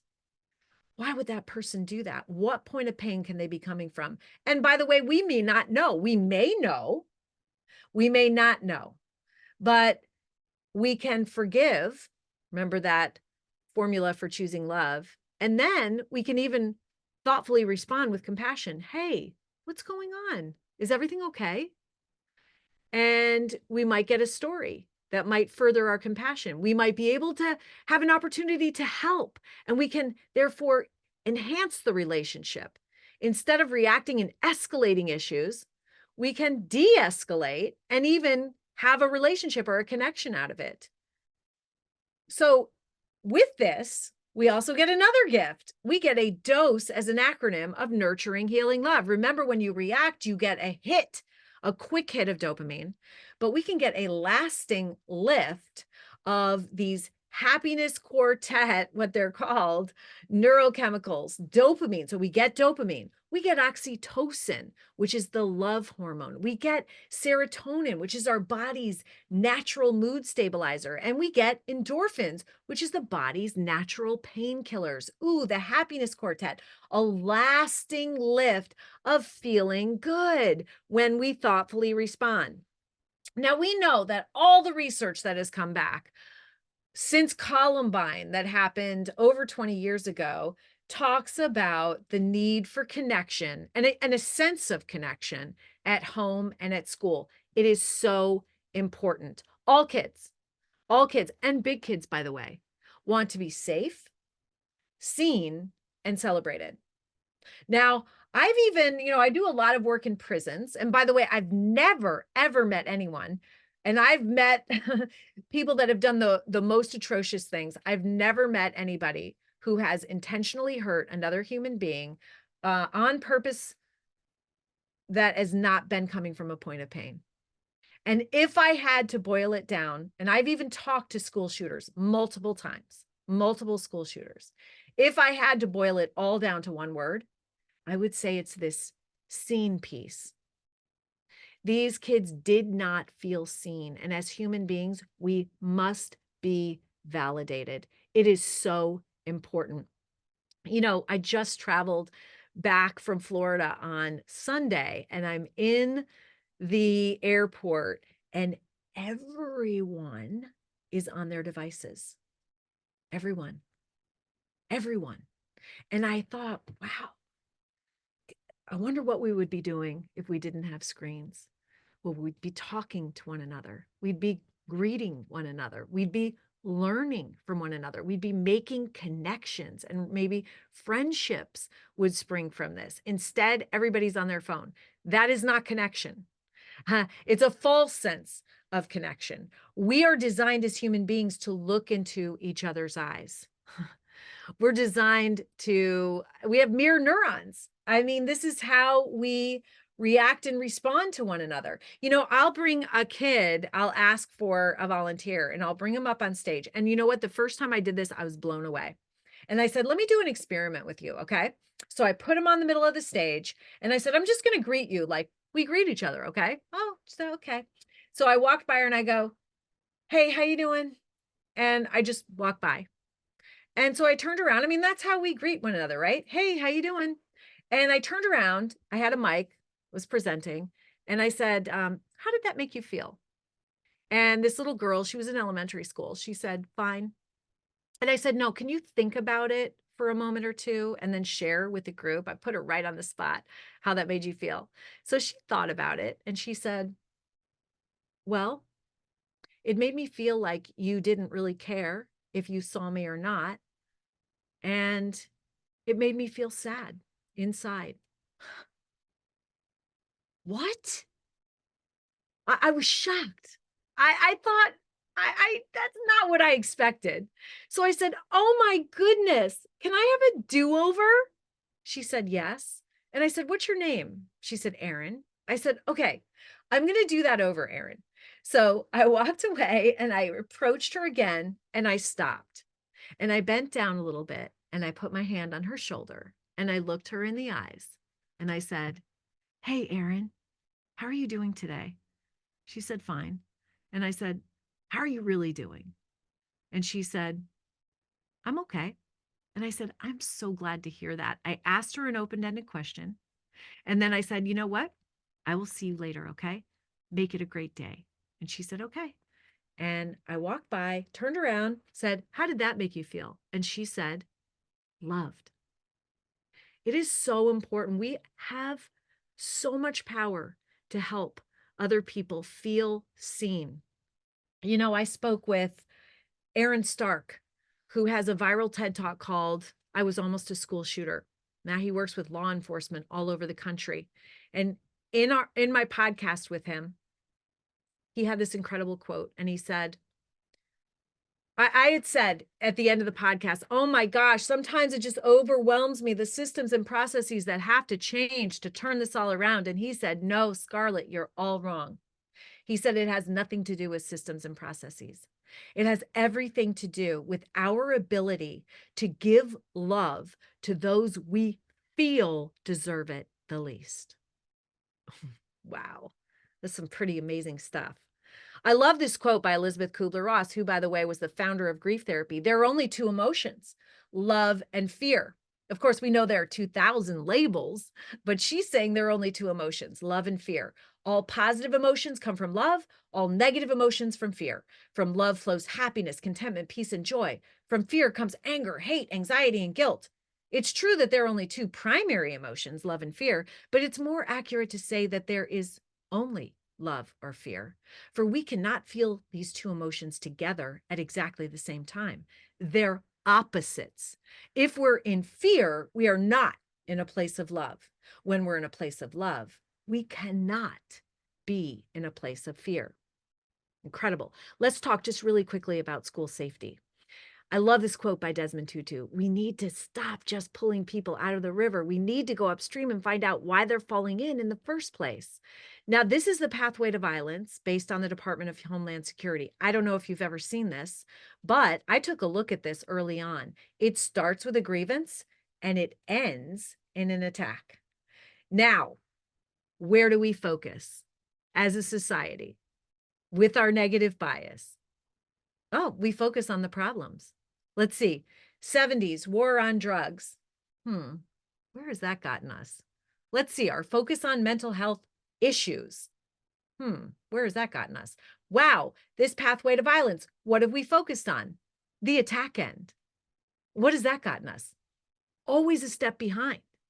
And I thought, wow, what if we address the root cause of the pain that leads to not only violence, but substance abuse and mental illness? What if we gave kids the skills and tools they needed to manage the grievance before it escalated into an attack? And by the way, you see school culture is even before the grievance. Because if you have a loving, connected, compassionate school culture, you can reduce and prevent grievances from even happening. And even if they do, you've got kids and big kids, educators with the skills and tools they need to manage that grievance before it escalates. This is a proactive instead of a reactive, but you need both. You absolutely need both. So the secret to happiness, drum roll please, is based on the longest ever study in human life, the Harvard University grant study, 85 years and 3 generations. They found the secret to happiness is healthy relationships and meaningful connections. And I know that that is not going to surprise you, but here is the kicker to that. We are not born with these skills and tools. We have to learn them. And by the way, it's not enough just to know them. We have to put them into practice every single day. And life is this beautiful thing that gives us the opportunity to practice our social and emotional intelligence every single day. And so we need this life skills tool belt. We have to learn it. And by the way, I was 44 years old when Jesse was murdered. And I realized very quickly, I don't have these skills and tools. I didn't learn them at school. I didn't learn them at home. I didn't learn them in a lifetime of working. So I became 44 years old, single mom of 2 boys. I couldn't give what I didn't have. Everybody says, oh, it's the parent's responsibility. It absolutely is. But what if you're a parent without these skills and tools? You can't give what you don't have. Therefore, sometimes it's schools that are the first place that kids learn it. And then the kids could actually take it back and benefit the parents as well. These are essential life skills and awarenesses that have the ability to move you through anything that you go through in life with strength and grace. And the benefits of teaching these are just off the charts good. 100% of the research comes back positive. Better grades and test scores, higher attendance, higher graduation rates, less stress and anxiety. It is an effective way to reduce and prevent bullying. And then even later in life, you have less substance abuse, less mental illness of all kinds, less incarceration, less violence and anger, even less divorce rates. That's where I say, see, I could have benefited if I had this because I'm divorced. Now, I want to share one of these research reports with you. I love this one because it follows 800 children over 20 years. You don't have to read it. I know you're not supposed to have this on the slide. I want to read it to you. And then I want you to think about how important it is for every child and society as a whole. For every 1 point increase in a child's social competency score in kindergarten, they were twice as likely to obtain a college degree and 46% more likely to have a full-time job by the age of 25. Conversely, for every 1 point decrease in a child's social skills score in kindergarten, he or she had a 67% higher chance of having been arrested in early adulthood, a 52% higher rate of binge drinking, and an 82% higher chance of being in or on a waiting list for public housing. What are the takeaways? The takeaways are that these essential skills have to be taught as early as possible, but I'm living proof that you can learn them at any time. And of course, we always need them to live our best life, for sure. By the way, it's also a moneymaker. For every dollar invested in social emotional learning, there's an $11 net present value return to the community. And actually, I think that's been upped in a more recent study. So this is our solution, and we have spread through all 50 states and 120 countries by word of mouth and program referral only. And it goes everywhere because what I'm saying is a universal language. It's as much for kids as it is for big kids. We're literally trying to create the world that we want to live in, one that is safe and peaceful. In COVID, my mom donated an RV and I wrapped it in student artwork and I took it out on the road so that people could literally experience the formula and feel how it feels, be empowered, return that locus of control back inside themselves. This movement has gone international and we have incredible results. And I think it's because we focus on love. Focus on that essential item that we all need. I suggest you all sign up for our daily dose of love. It is a daily email that comes into your inbox every single day with examples of how schools, homes, and communities are choosing love all across the world. We also have free calendars of positive actions you can take. We know positive action is the opposite of worry and anxiety, correct? Yes. So Charles Darwin, famous evolutionist. If I ask kids, do you know who this guy is? They go, no. And I say, well, survival of the. And by the way, everyone knows the answer to that. Fittest. Guess what? Charles Darwin's research did not conclude survival of the fittest. Charles Darwin's research concluded it would be survival of the most sympathetic that would live to pass down their genes, to survive and thrive. And by sympathetic, he meant altruistic, generous, and compassionate. So it's really survival of the most compassionate. Wow. But at the same time, we have so much anxiety. So if the pandemic, the COVID pandemic was a pandemic, there's no word greater than pandemic that I found. So anxiety is a super, super, super, super pandemic. This thing doesn't help because, of course, we know there are dopamine labs where they know that fear sells. And so we get fear bombarded 24/7, by the way, in our back pocket. Fear and anxiety, unfortunately, affects so many people. Of course, stress and anxiety are different. Stress is an external problem, and anxiety is our reaction to that. And there's a lot of reason for it. But we also know that the opposite of anxiety is positive action. We've known this through the ancient philosophers all the way now to modern cutting edge neuroscience. The opposite of anxiety is positive action. Okay, let's take another brain break, and then we will come back to wrap it up. Okay, we're back. Come on back. Come on back. Take a deep breath in. Focus on your breath through your nose, in through your nose, but also out through your nose. Reminding you, we're nose breathers. Read the book Breath by James Nestor. It will change your life. Okay. Good to see you all. All right. Okay. We're going to wrap up now with the formula for choosing love, which is courage plus gratitude plus forgiveness plus compassionate action equals choosing love.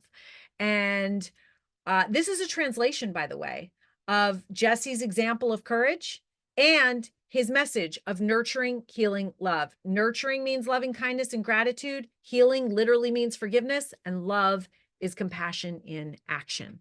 So these pillars work together. Courage creates the opening in our hearts and minds. Gratitude shifts our lens. You're going to understand this more in a moment. Forgiveness frees us, and compassion has the ability to change our world and the world around us. So let's talk about courage. Jesse showed tremendous courage. If you saw in that video, he is credited with saving 9 of his classmates' lives before losing his own. The paper got it wrong. In fact, those 9 kids are now freshmen in high school. And I cut out a little excerpt from an article that just came out on them where they credited Jesse with saving their lives, which is amazing. And you know what? I talk about that incredible act of courage because we all have the same capacity for courage that Jesse showed. Now, I'm not talking about standing up to a shooter. You are more likely to get hit by lightning multiple times than that ever happening to you. But I am talking about the courage that it takes to pause when someone is unkind and thoughtfully respond with love. I'm talking about the courage that it takes to put your best foot forward, even when you don't feel like it. The courage to do the right thing instead of what's just easy. The courage to tell the truth when a white lie is, I don't know, maybe seems easier. That's a lot of courage. Every day takes courage. And it also takes courage to practice the rest of the character values in the formula for choosing love. And we start with courage because courage is the most important character value because it underlies all the rest. It takes courage to pause and think about what we're thinking about. Remember how the Choose Love movement started at Jesse's funeral when I asked everybody to do this. Well, you know what? This is a practice you should do multiple times a day, because unless you pause and you think about what you're thinking about, You don't know whether you should shift or whether you can shift to feel better. And now you're going to have a lot of skills and tools that you can take with you to feel better. Takes courage to pause in between stimulus and response, obviously, to take your personal power back. And some of the ways that we do it in the Choose Love movement, one of them is taking a brave breath. So simple, right?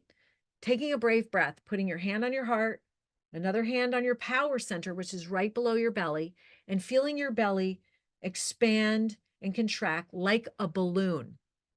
Breathing correctly, focusing on your breath, taking a brain break. When you breathe like this, it increases anxiety. But if you breathe through your belly, it stimulates the parasympathetic nervous system, which helps us calm down. And there is nothing more powerful than taking a breath to calm down. Another way to do it is to do a power pose, a brave pose. This is where our bodies inform our brain how we're feeling and help us feel better. You know, when you have a pose like this, you know somebody's not feeling well. Maybe you're not feeling well, but you know what? If you lift up your shoulders to your ears and pull them back, and then lift them down, lift up your chin and smile, you start flowing with these feel-good neurochemicals. And the amazing thing about a smile is that if you literally smile at somebody, it is very, very hard not to smile back. But even if you don't, and you're looking at my smiling face, your brain is releasing feel-good neurochemicals right now. It's the gift that keeps on giving. So the other thing is, it's always a choice. Remember that. You know, I go throughout the world, and because I'm so vulnerable and I share my story, lots of people want to share theirs with me. And they line up to do this. And they always start out, yours is so much worse. And I don't mean to compare mine at all because there's no comparison, but I kind of want to share what happened to me. And by the way, I'm thinking, your story is much worse than mine.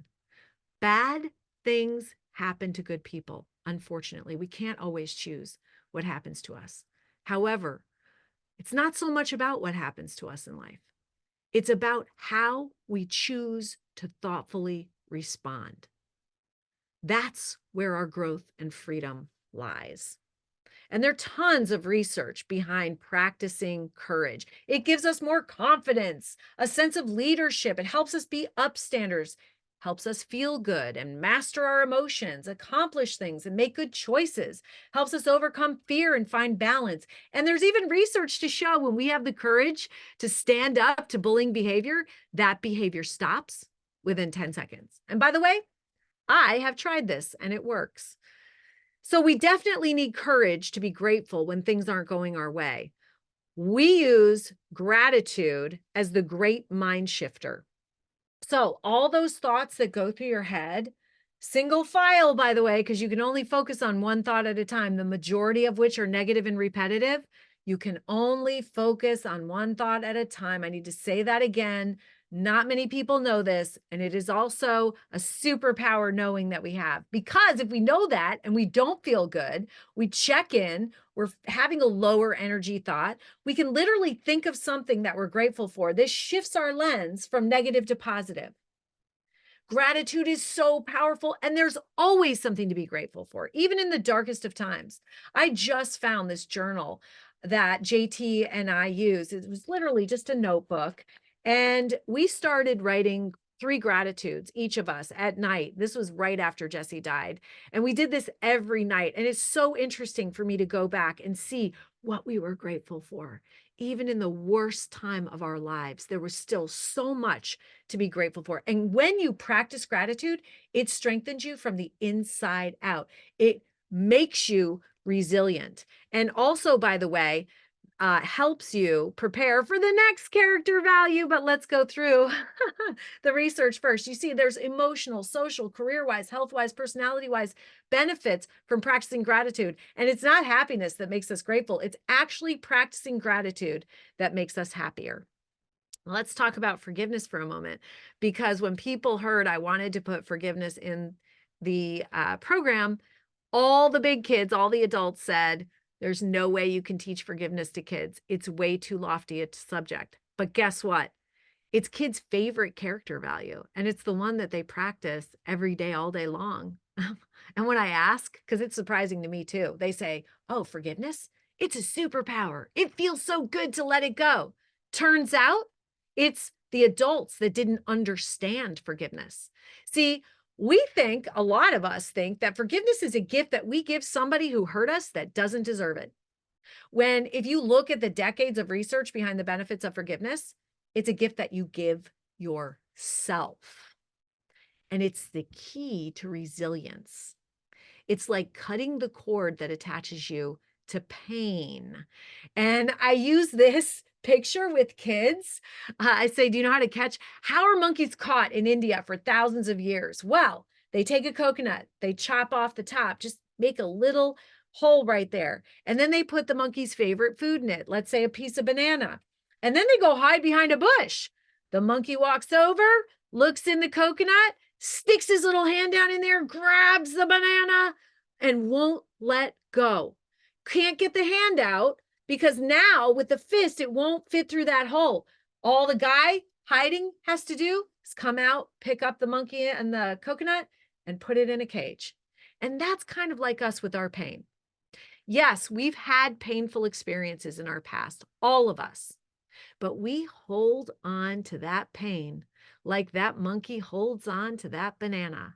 And in reality, all we need to do is let it go to escape. How do we do that? By making the choice to forgive. So powerful. And by the way, if you knew everyone's story, you would love them, not just forgive them. You would love them and feel compassion for them. Do I feel this way about Jesse's murderer, Adam Lanza? I do. I do. I found out about things that happened in his life that were so painful. He did not have the skills, tools, or nurturing environment to manage that pain. But they were so painful. I felt compassion for them. You would too, and you'd be surprised. Like when Adam was in first grade, going to those same classrooms that he came back to, by the way, at Sandy Hook Elementary School, he and his mom created handmade birthday invitations for all of his first grade classmates. He brought them in one morning in a backpack, passed them around, and no one came to his birthday party. When he was in fifth grade, he wrote a handwritten book called The Book of Granny.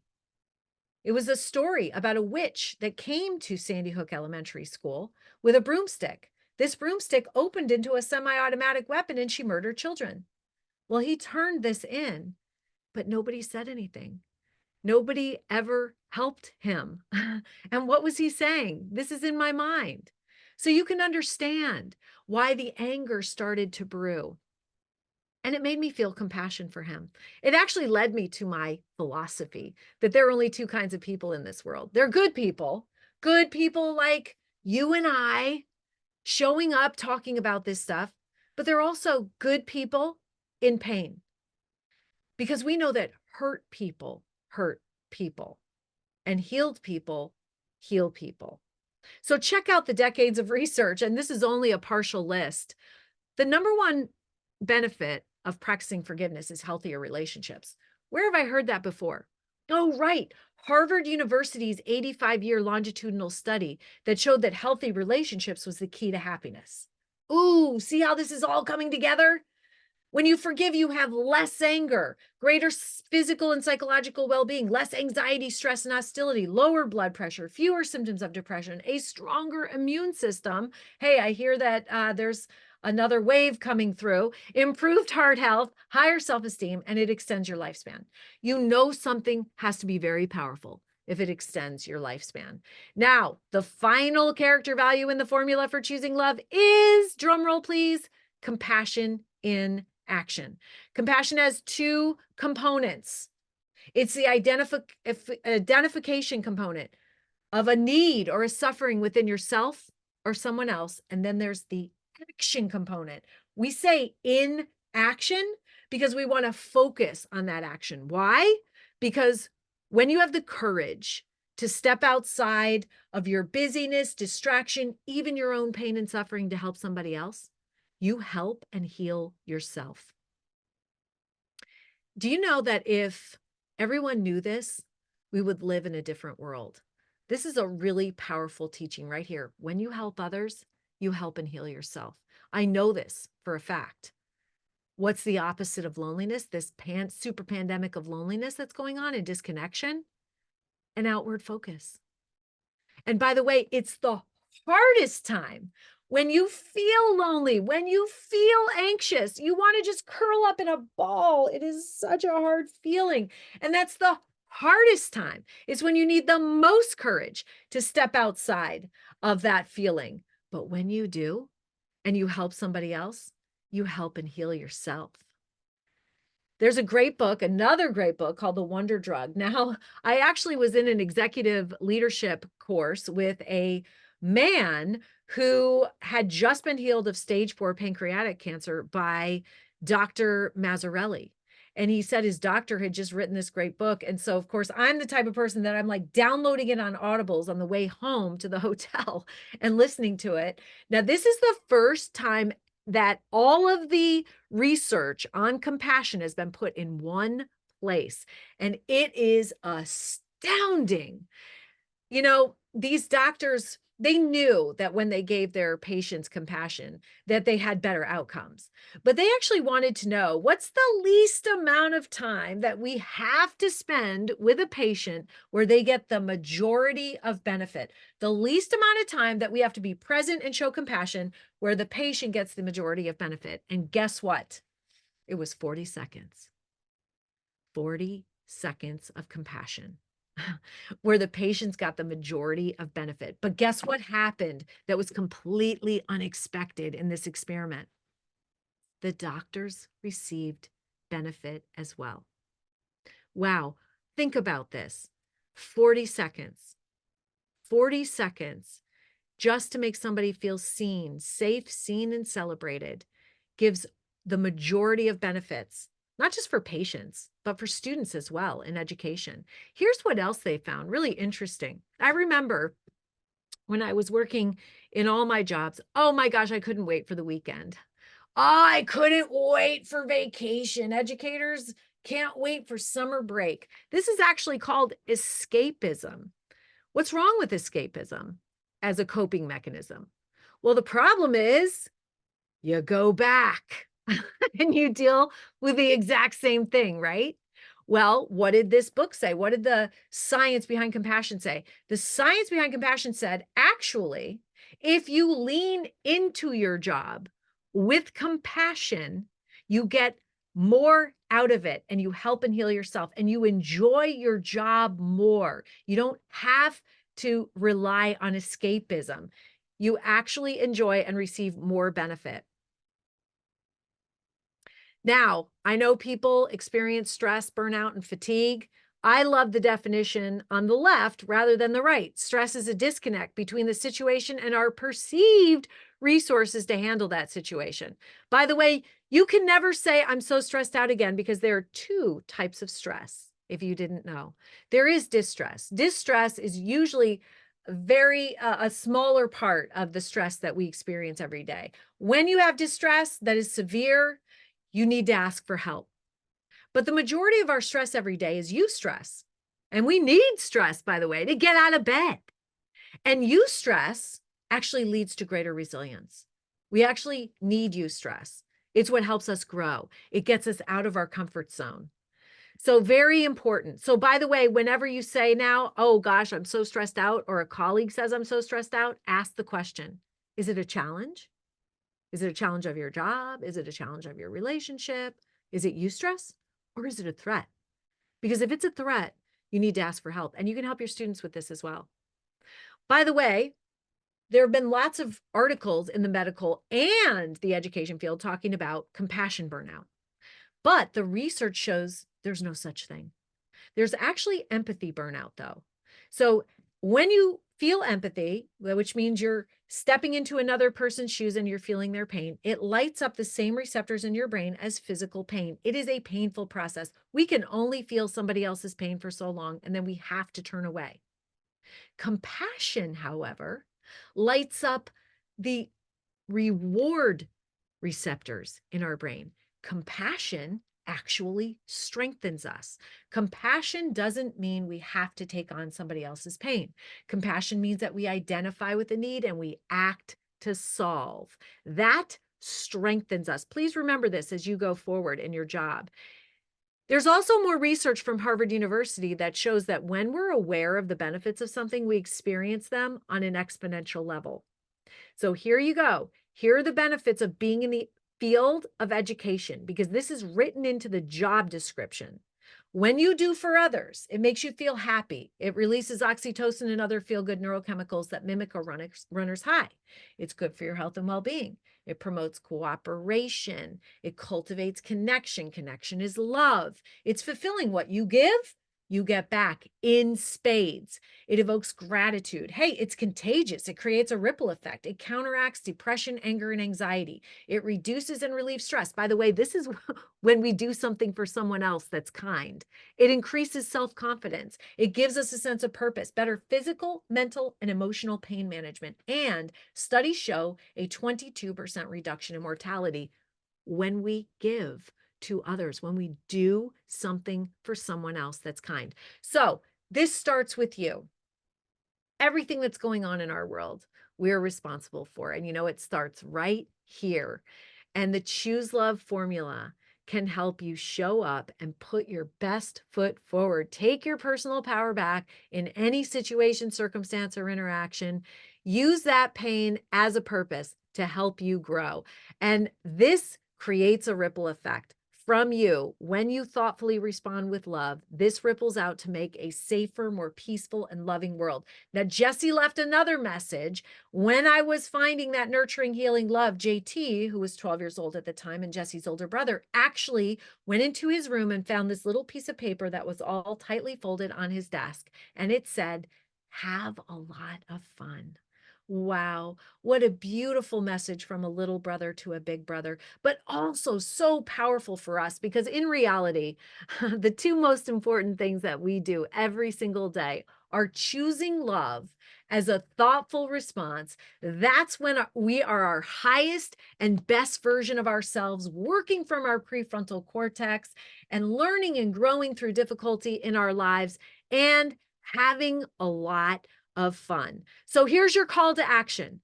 Think about what you think about every day and choose a loving thought over an angry one. We're going all the way back to the beginning of the Choose Love movement. Practice the formula and choose love as a thoughtful response. And remember, we model this for other people, especially kids.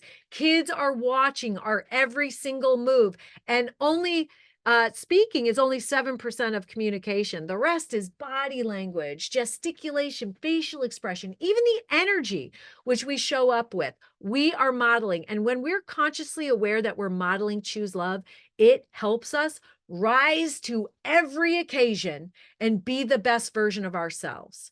So I encourage you to share the Choose Love Awareness Month. We've got lots of free toolkits. It's really fun, celebrating starfish moments. This is not rocket science, what I've been telling you today, but it is all science. And I want to leave you with anthropologist Margaret Mead's famous quote, "Never doubt that a small group of thoughtful, committed citizens can change the world. Indeed, it's the only thing that ever has, and you all are that small group of thoughtful, committed citizens." Thank you so much for choosing love.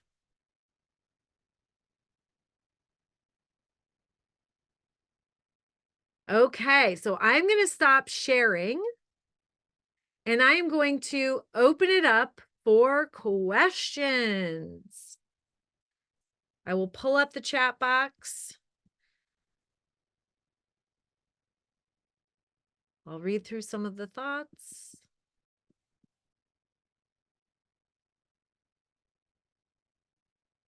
Thank you, Patrick, for putting the Daily Dose of Love sign up in there. Love that starfish story, right? Sitting is smoking. That is real. Yeah, the butterfly analogy. Isn't that beautiful? Share that. Share that with other people. You can find that little clip that I had on there online, and you can share that. Love is connection and forgiveness. Does anybody have question, comment? Don't be shy. Can't hurt my feelings.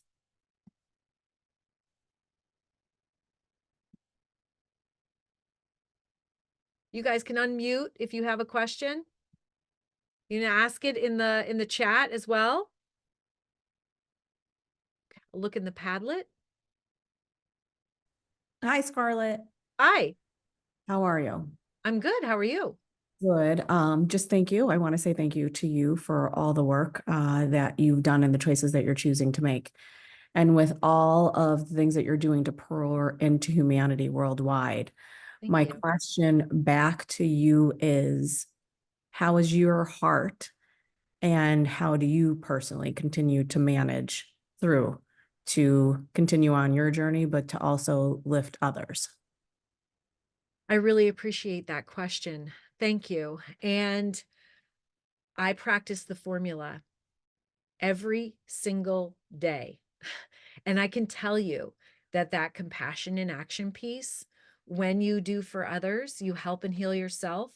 That's how, and healing is a continuous journey, right? You don't just do something and you're healed, but that literally works. And I'm doing it right now. By sharing my story with you all, by teaching you what I've learned, I am helping and healing myself. This is how I heal. And you know what's interesting? My 12-year-old son is the exact same way. So he was very traumatized when he was young. His ACEs scores are way up here. And I've taken him around to therapists his whole life. I've been to therapy my whole life. And when this happened, we couldn't find a therapist that he resonated with. But he had orphan genocide survivors that reached out to him from Rwanda. He reached back out to them in love and started raising money to send them to college. And it was through that act of service that he helped and healed himself. That was the most powerful thing that he did. And that was such an incredible example to me of how powerful this is. This is how I live my life, just a continuous healing by loving and supporting other people. And it works. Thank you for that question.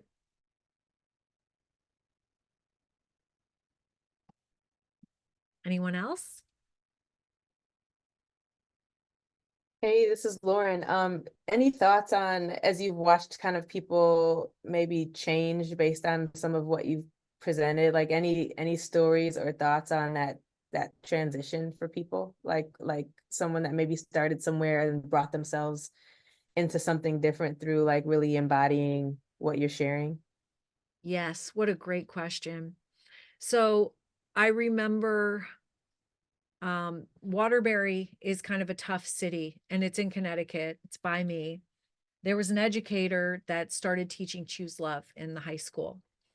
And she invited me and my father used to be on my board of directors, and he's an amateur filmmaker. So at the end of the semester, we were invited in and he was going to film the interaction of the class. And this woman, Chrislyn Petty, she, the teacher, she actually said, okay, when you walk into the school, you are going to pass by fights in the hallway, but just note that it's my students that are going to be on the outside of the fights yelling, choose love. So anyway, we did not encounter fights on the way in, but we did go into her classroom. And it was the most beautiful thing. We actually have this on a video on YouTube, but the kids got into a circle and they shared how they started off the year. And they were seniors in high school and they were about ready to graduate. And they all said, you know, in the beginning of the year, we felt like we had nothing in common with one another. I remember one kid pointing to another woman and he says, she had a kid. Like I have nothing in common with these other people. And they said by going through and learning about nurturing, healing, love, and choosing love and the formula, they said they found a really deep connection.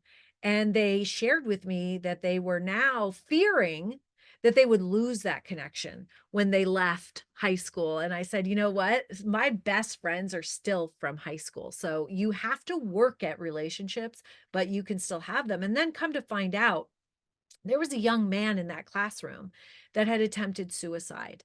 He had been hospitalized and he had come into Miss Petty's class and he had learned about Choose Love. And he became one of our most vocal advocates. He came around with me and spoke to other people. And he said that he wanted to sing Choose Love from the rooftops, that it worked with him, that he realized that, you know, he did have more power than he thought, that it gave him hope, and that he began healing himself by also helping to share this message with other people. His name is Justin Rosa, and we also have that video on our website. But there's so many stories like that. And, you know, that's another thing that helps and heals me, is just seeing the impact that Choose Love has had in so many different settings, and not just schools, but in homes. I know I was introduced to the Bentonville community. So Bentonville, Arkansas, home of Walmart, they're doing this in schools, in their homes, and in communities. And they had a huge community event. It was their 3rd annual Choose Love Day. And I had driven the Choose Love bus down there. They had closed off the square and they had renamed the streets to each of the character values for the formula for choosing love. And they had thousands of people there. And the president of the PTA got up and he starts speaking to the crowd and he's introducing me and he says, "We brought Choose Love into our home and it changed the dynamics of my family for the better. And I want each and every one of you to do that." And it was so beautiful to just have that validation. Like, I work so hard, and to hear that it is making a difference is just so healing to me. And these stories keep coming along. We have ambassadors in almost every state, and these are mostly teachers that understand the power of this, that volunteer to help us spread the message. And so these ambassadors share these stories every day. This is the Daily Dose of Love newsletter. They share, and we share the stories that come in from not only ambassadors, but other educators, parents, community members from all over the world. And it's just absolutely incredible how each one of us has the power to make a difference, and that it's a big deal. Thank you, Lauren, for that question. Yeah, thank you. Thank you. And I want to check out those videos. So thank you for naming that those exist too. Yeah, Choose Love. I think it's the Jesse Lewis Choose Love Movement YouTube. It's got lots of fun videos on there.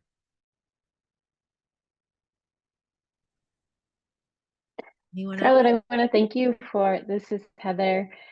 I want to thank you for providing us with, sharing your story with us, which is really powerful, and also highlighting the power of the strength that we have and the power that we have as to heal ourselves and to create a space and support the healing of other people, you know, by seeing them, by listening to their stories, and recognizing that we can, that really when we pour into other people with love, with compassion and listening, we're holding that powerful space so that people can heal themselves. And when people do that for us, we grow and we learn as well. So I just want to highlight the power of what you're talking about. And I think about the work of restorative practice, where we really intend very deliberately to cultivate and create community and learn how to heal individually and collectively. So thank you. Yeah, the formula is really a great thing to use in restorative practices, because it starts with the formula and then you go into the restorative practice. It helps you ground yourself, get present, get curious, and then it primes you for the restorative process. And I also love how you talk about this as a way of being, because I see the two as so much complementary as a way of being. Absolutely. So choosing love is a mindset. It's a way of seeing, feeling, and being in our world. It impacts everything. And these are choices that we make every single day, all day long. From the choice that we make when we wake up. How are we going to greet the world? Is it, "Oh God, don't talk to me until I get my cup of coffee"? Or is it expressing gratitude before you even open your eyes for another day, for the opportunity to serve for one more day. There's somebody that didn't get that opportunity, but you did. And what are you going to do with that?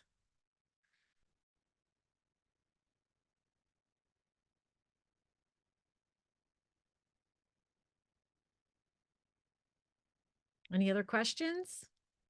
Comments?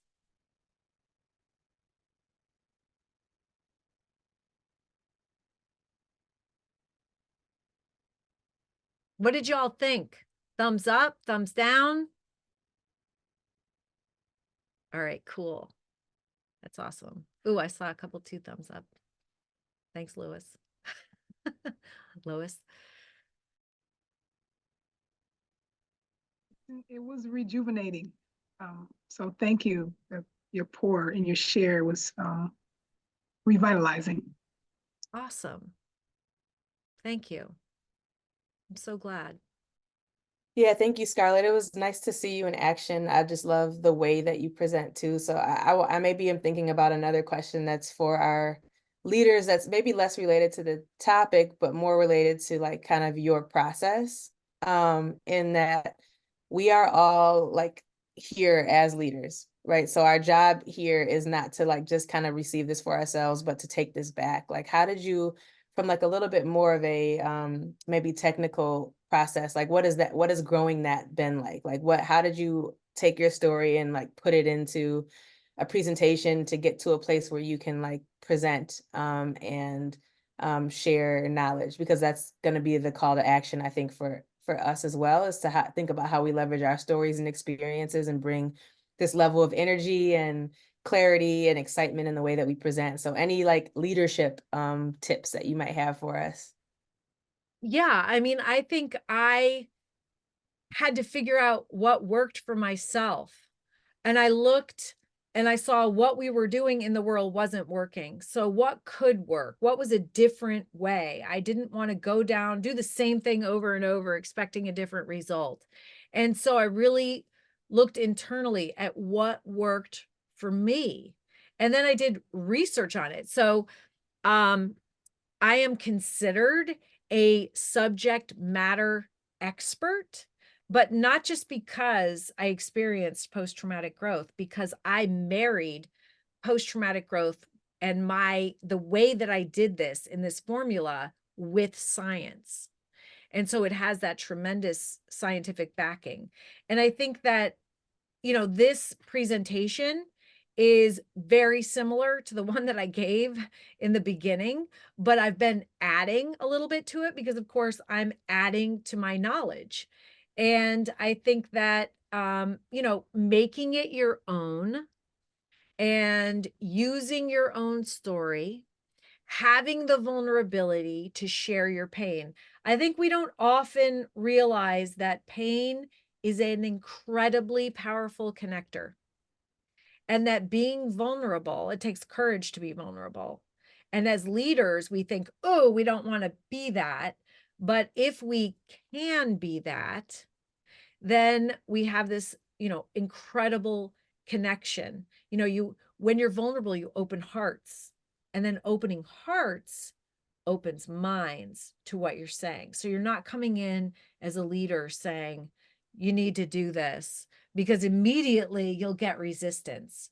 But you're saying, let me tell you a story.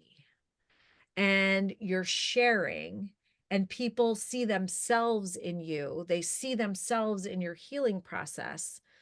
And so I think that this is a really important part of leadership, is having that courage to be vulnerable, share yourself, figure out your own way, how this applies to your life, what the changes are that you would make in what you just heard, and modify it for yourself and take it from there. Awesome. Thank you. All right. Anything else for Scarlett? And then I think we can transition. Were we taking a break? I don't have let me pull up the calendar. I can't remember if we were taking a break first. Lauren, can I ask a question of Scarlett quick? Yep. Yeah. Scarlett, I'm Mark Chapin. I'm one of the coaches, character coaches here at Alverno. The question I have for you is, character.org recommends that schools take a look at what they value as a community. And so you can call them character traits, call them values, call them strengths. But one of the things, first of all, so much of this resonated with me. So thank you for sharing this. The one thing that I'm curious about is, as you've gone out to other schools, do you find schools are adopting forgiveness as one of their character traits or values? Because I don't think it's very common for, when I've looked at other schools, that forgiveness is one of their character traits. I just want to know what your experience is working with other schools. Absolutely. Forgiveness is kids' favorite character value from kindergarten through 12th grade. I know that sounds unbelievable. I'm still surprised I'm saying it.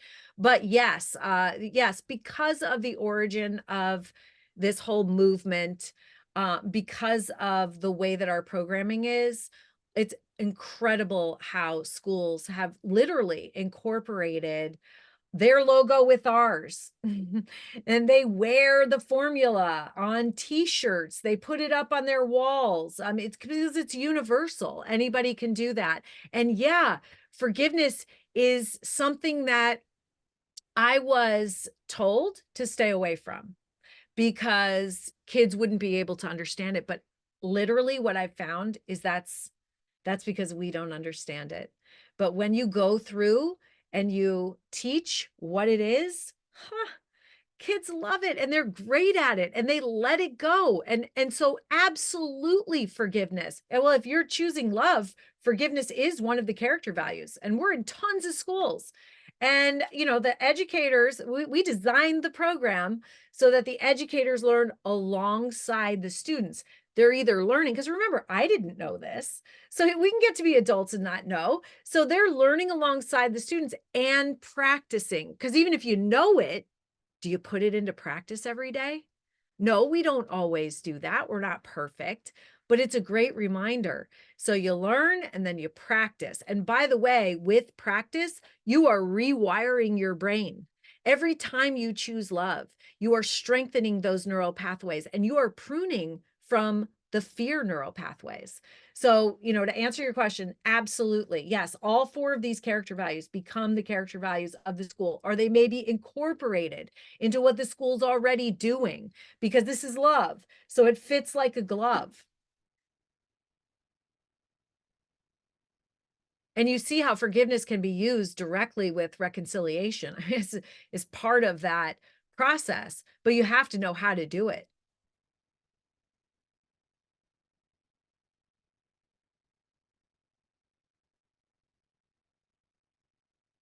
Awesome. Well, with that, love fits like a glove. Thank you, Scarlett. We are gonna take a quick 5-minute break. Thank you so much for being here with us today and spending your time. As we continue to process, we'll be sure to send you feedback and notes as we to help with your presentation. We feel like that is a way of showing love, is giving feedback and giving that gift. Please. Yeah, so hopefully there's ways that we can contribute to continuing to affirm and forward everything that you have going on. So thank you again for being here. And we will follow your journey and continue to choose love. Thank you so much. Thank you, everybody. Awesome. All right. And for you all, during the break, we'll play some music. I'm going to put a couple questions in the chat for you to reflect on, some trivia, some reflection. So feel free to do that. And then we'll come back at 11:10. And we'll pick back up with our day. All right, everybody, welcome back.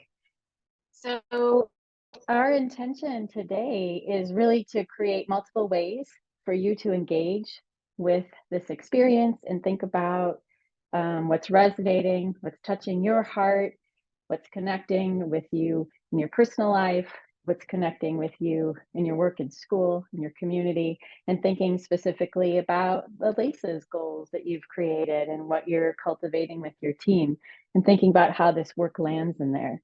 And so what we're going to do is we're going to head on over to the Padlet. That might be a surprise. I feel like we've had a lot of Padlet plugs today. Shameless Padlet plugs is what I'm going to call them. So I'm going to share my screen and okay. And there's a pink note, so you don't have to look at the Padlet right now. You can just look at my screen and you'll notice that there is a pink Post-it. And so part of, I think one of the ways that we can really show love is giving space to ourselves to really connect with our hearts, right? And then another way is to hold space with another person. So what we're going to ask you to do for 5 minutes in just a moment when I'm done talking is to answer these questions here and really think about what resonated with you today. You're welcome to write them. You're welcome to draw them, whatever works for you in terms of processing. And how will you be differently after today's insights? We care a lot about what happens in all of our hearts, and we also care and recognize that what's in our heart is reflected in how we move through the world.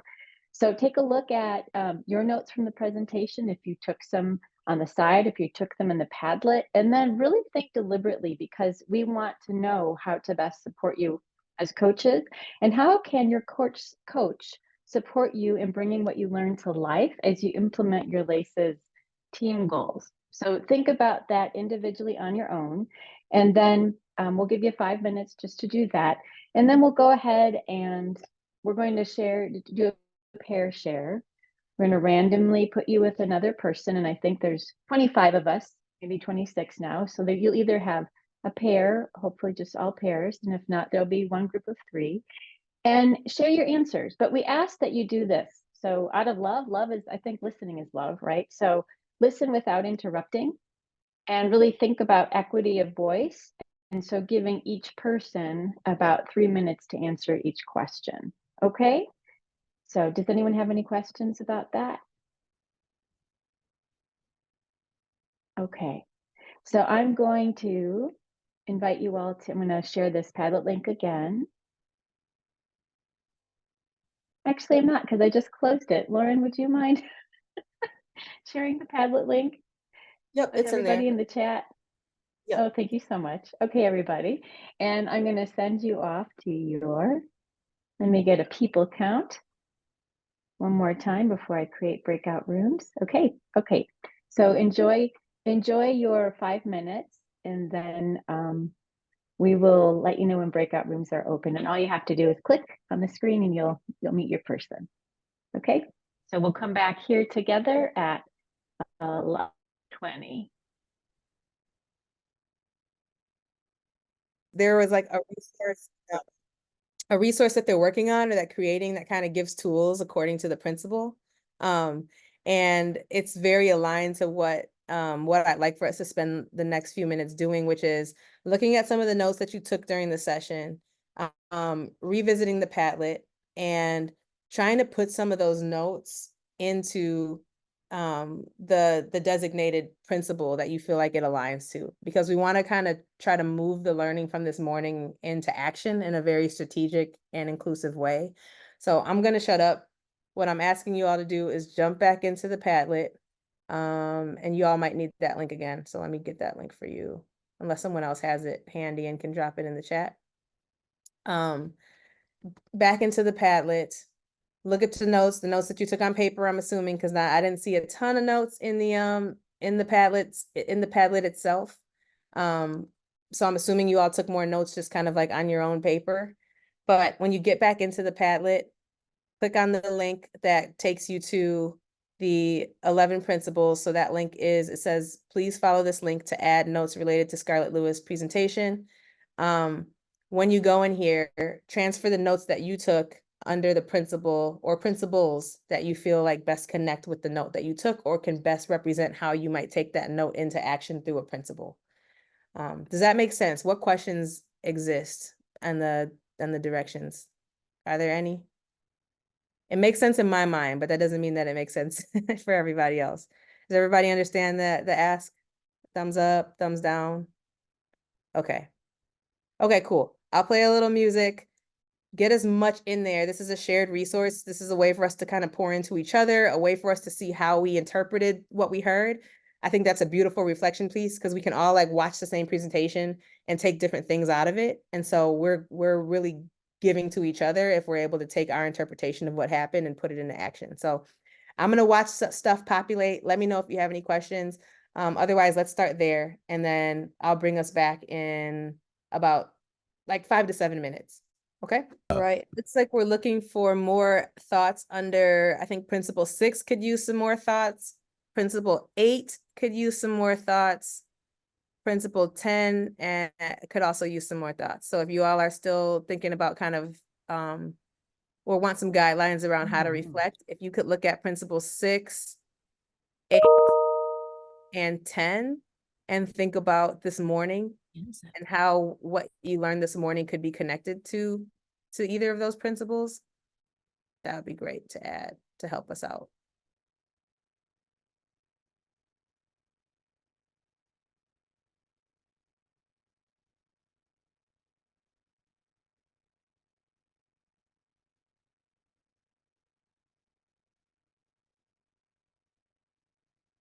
And then we're going to use this last 5 minutes for you all to give some thoughts on what you added. And I can do I can do kind of like a random select, or if somebody wants to pop off and say what they thought or what they saw. I just kind of want to give you all an opportunity to give voice and build community across this group based on some of your reflections from this morning. So does anyone want to jump in?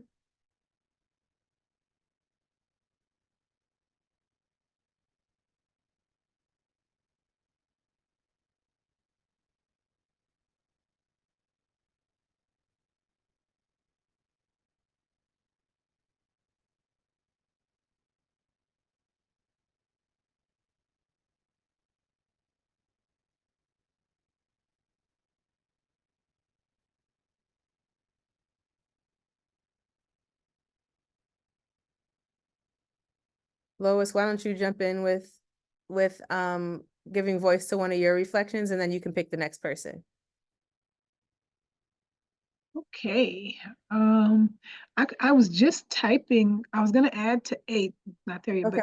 but something as small as smiling. When we think about staff, is an ethical learning community and shares, and sometimes when we reflect with one another and building staff, teachers, educational assistants, everyone feels so tapped out that when we talk about building character, they may feel that they like, what can I do? I'm still trying to get my lesson plans done. But when we think about just small action pieces, something as small as a smile, um, you know, thinking about it as having something that affects our chemical experience and affects our body is a big thing.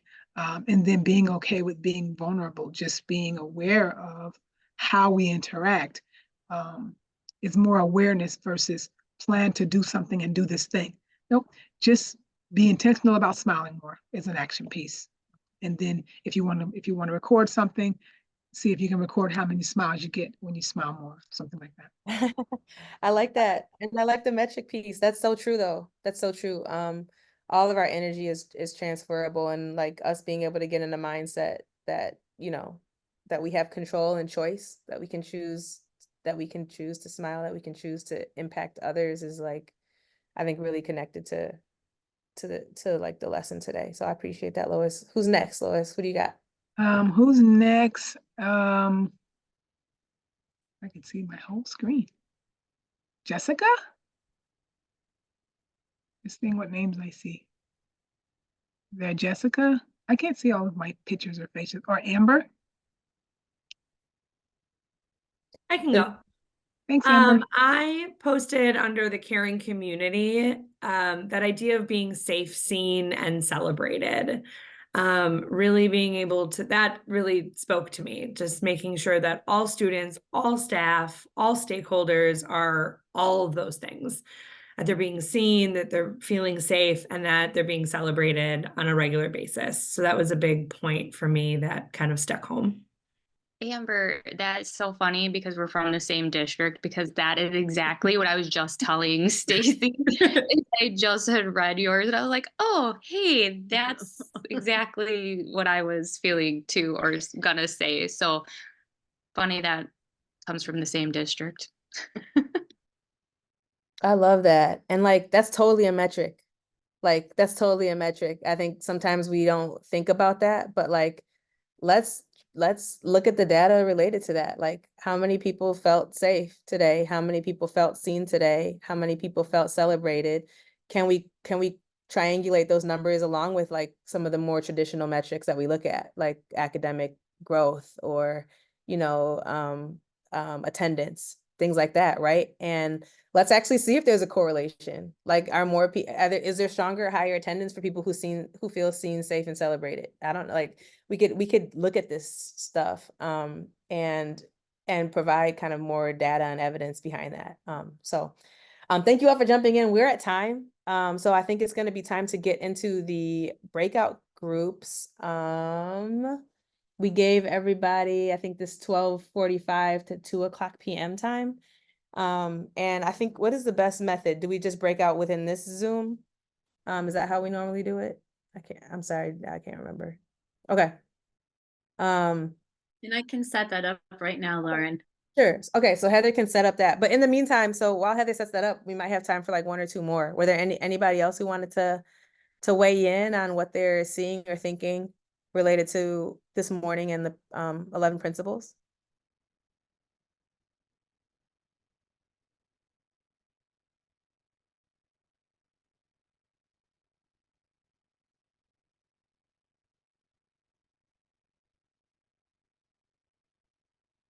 Don't keep all your knowledge to yourself. Knowledge hoarding is horrible, y'all. It's like a really bad thing to do.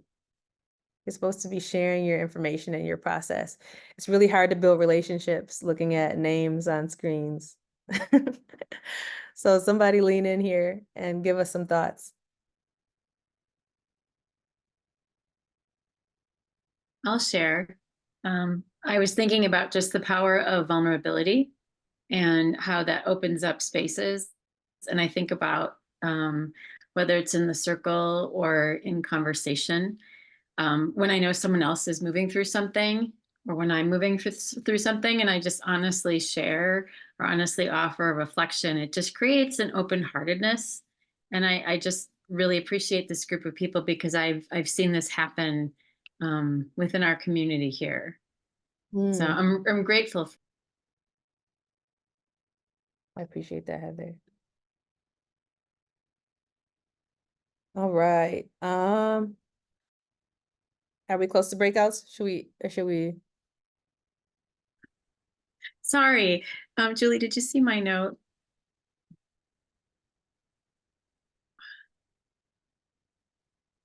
I will do that now. I missed that, sorry. Thank you. No worries. So everybody, we plan, right? And then my daughter had an emergency, so I had to run out. So thanks to Lauren for jumping in, and now I had to jump back in. So thanks to Julie for covering that piece. Just moves like that sometimes, right? Cool.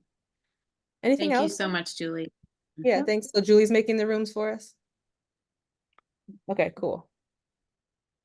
No rush. There's still time to share some of the reflections on what folks I have a question. Yeah, okay, go ahead. Did anyone else have a reaction to compassion fatigue versus empathy fatigue? Like, as far as we don't really get compassion fatigue, we get empathy fatigue. I'd be interested to know, anyone else's thoughts or reaction to that. I really appreciated that because I thought about like the energy, like when we are empathetic, we literally sit in somebody else's energy with them, right? Versus when we're having compassion, that heart breathing that we were doing, we inhale that love, exhale that love, and create that circle. Like when we do that kind of breathing within ourselves, it's that same kind of idea when we're offering compassion. I mean, this is what I understood from what she was saying, like that power of that love that gets generated, or that energy that gets generated when we recognize a person's strength and wholeness and hold up that mirror and offer support, and also like create a space for them to step into their power, their wisdom, and the love that's inside them. I love that, Lois. That was new to me too. I really appreciated that. That's how I made.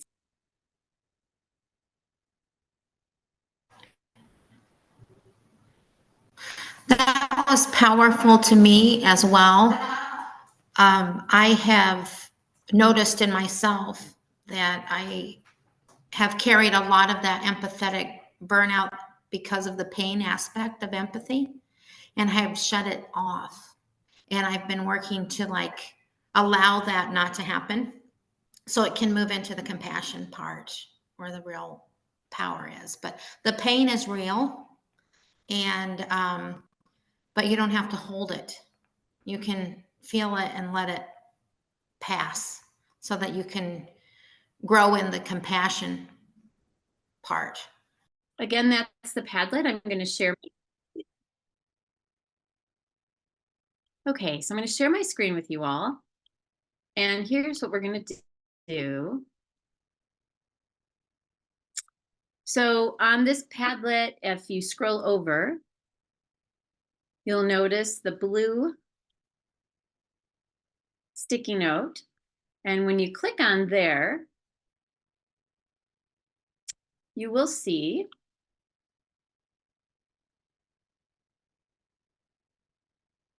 I sure am having some challenges with my tech today, you all. I'm sorry about the lags. Okay, so you will see this will take you to this coaching notes piece, okay? And so notice that your schools will be in alphabetical order. And what you do in your groups, however you decide to take notes, before I explain how to do this, I want to explain to you what our intention is. We really care that what we do here matters to your hearts, that it matters in your personal life and your professional life, and that you can actually take what we're all learning in this space and implement it in the character education work that you're doing in your schools. And we're really thinking about specific strategies. And that's why we asked you to think about what can your coaches do to support you. So we really want to, as coaches, to see how we're able to help you. And so in this document today, what we're asking you to do is take your notes, what you've asked your coaches to do and what they're going to do and what you're going to do and whatever other practices you have in your teams. But if you would choose a note taker in your team, and all you have to do is hover over the edit button, and then you can click on it, and you'll see that this post will come up, right? And you can call it whatever you want to call it.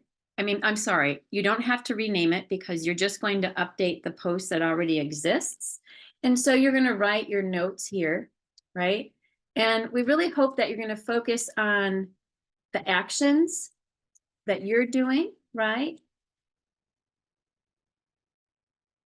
And then focus on and what your coach can do to support.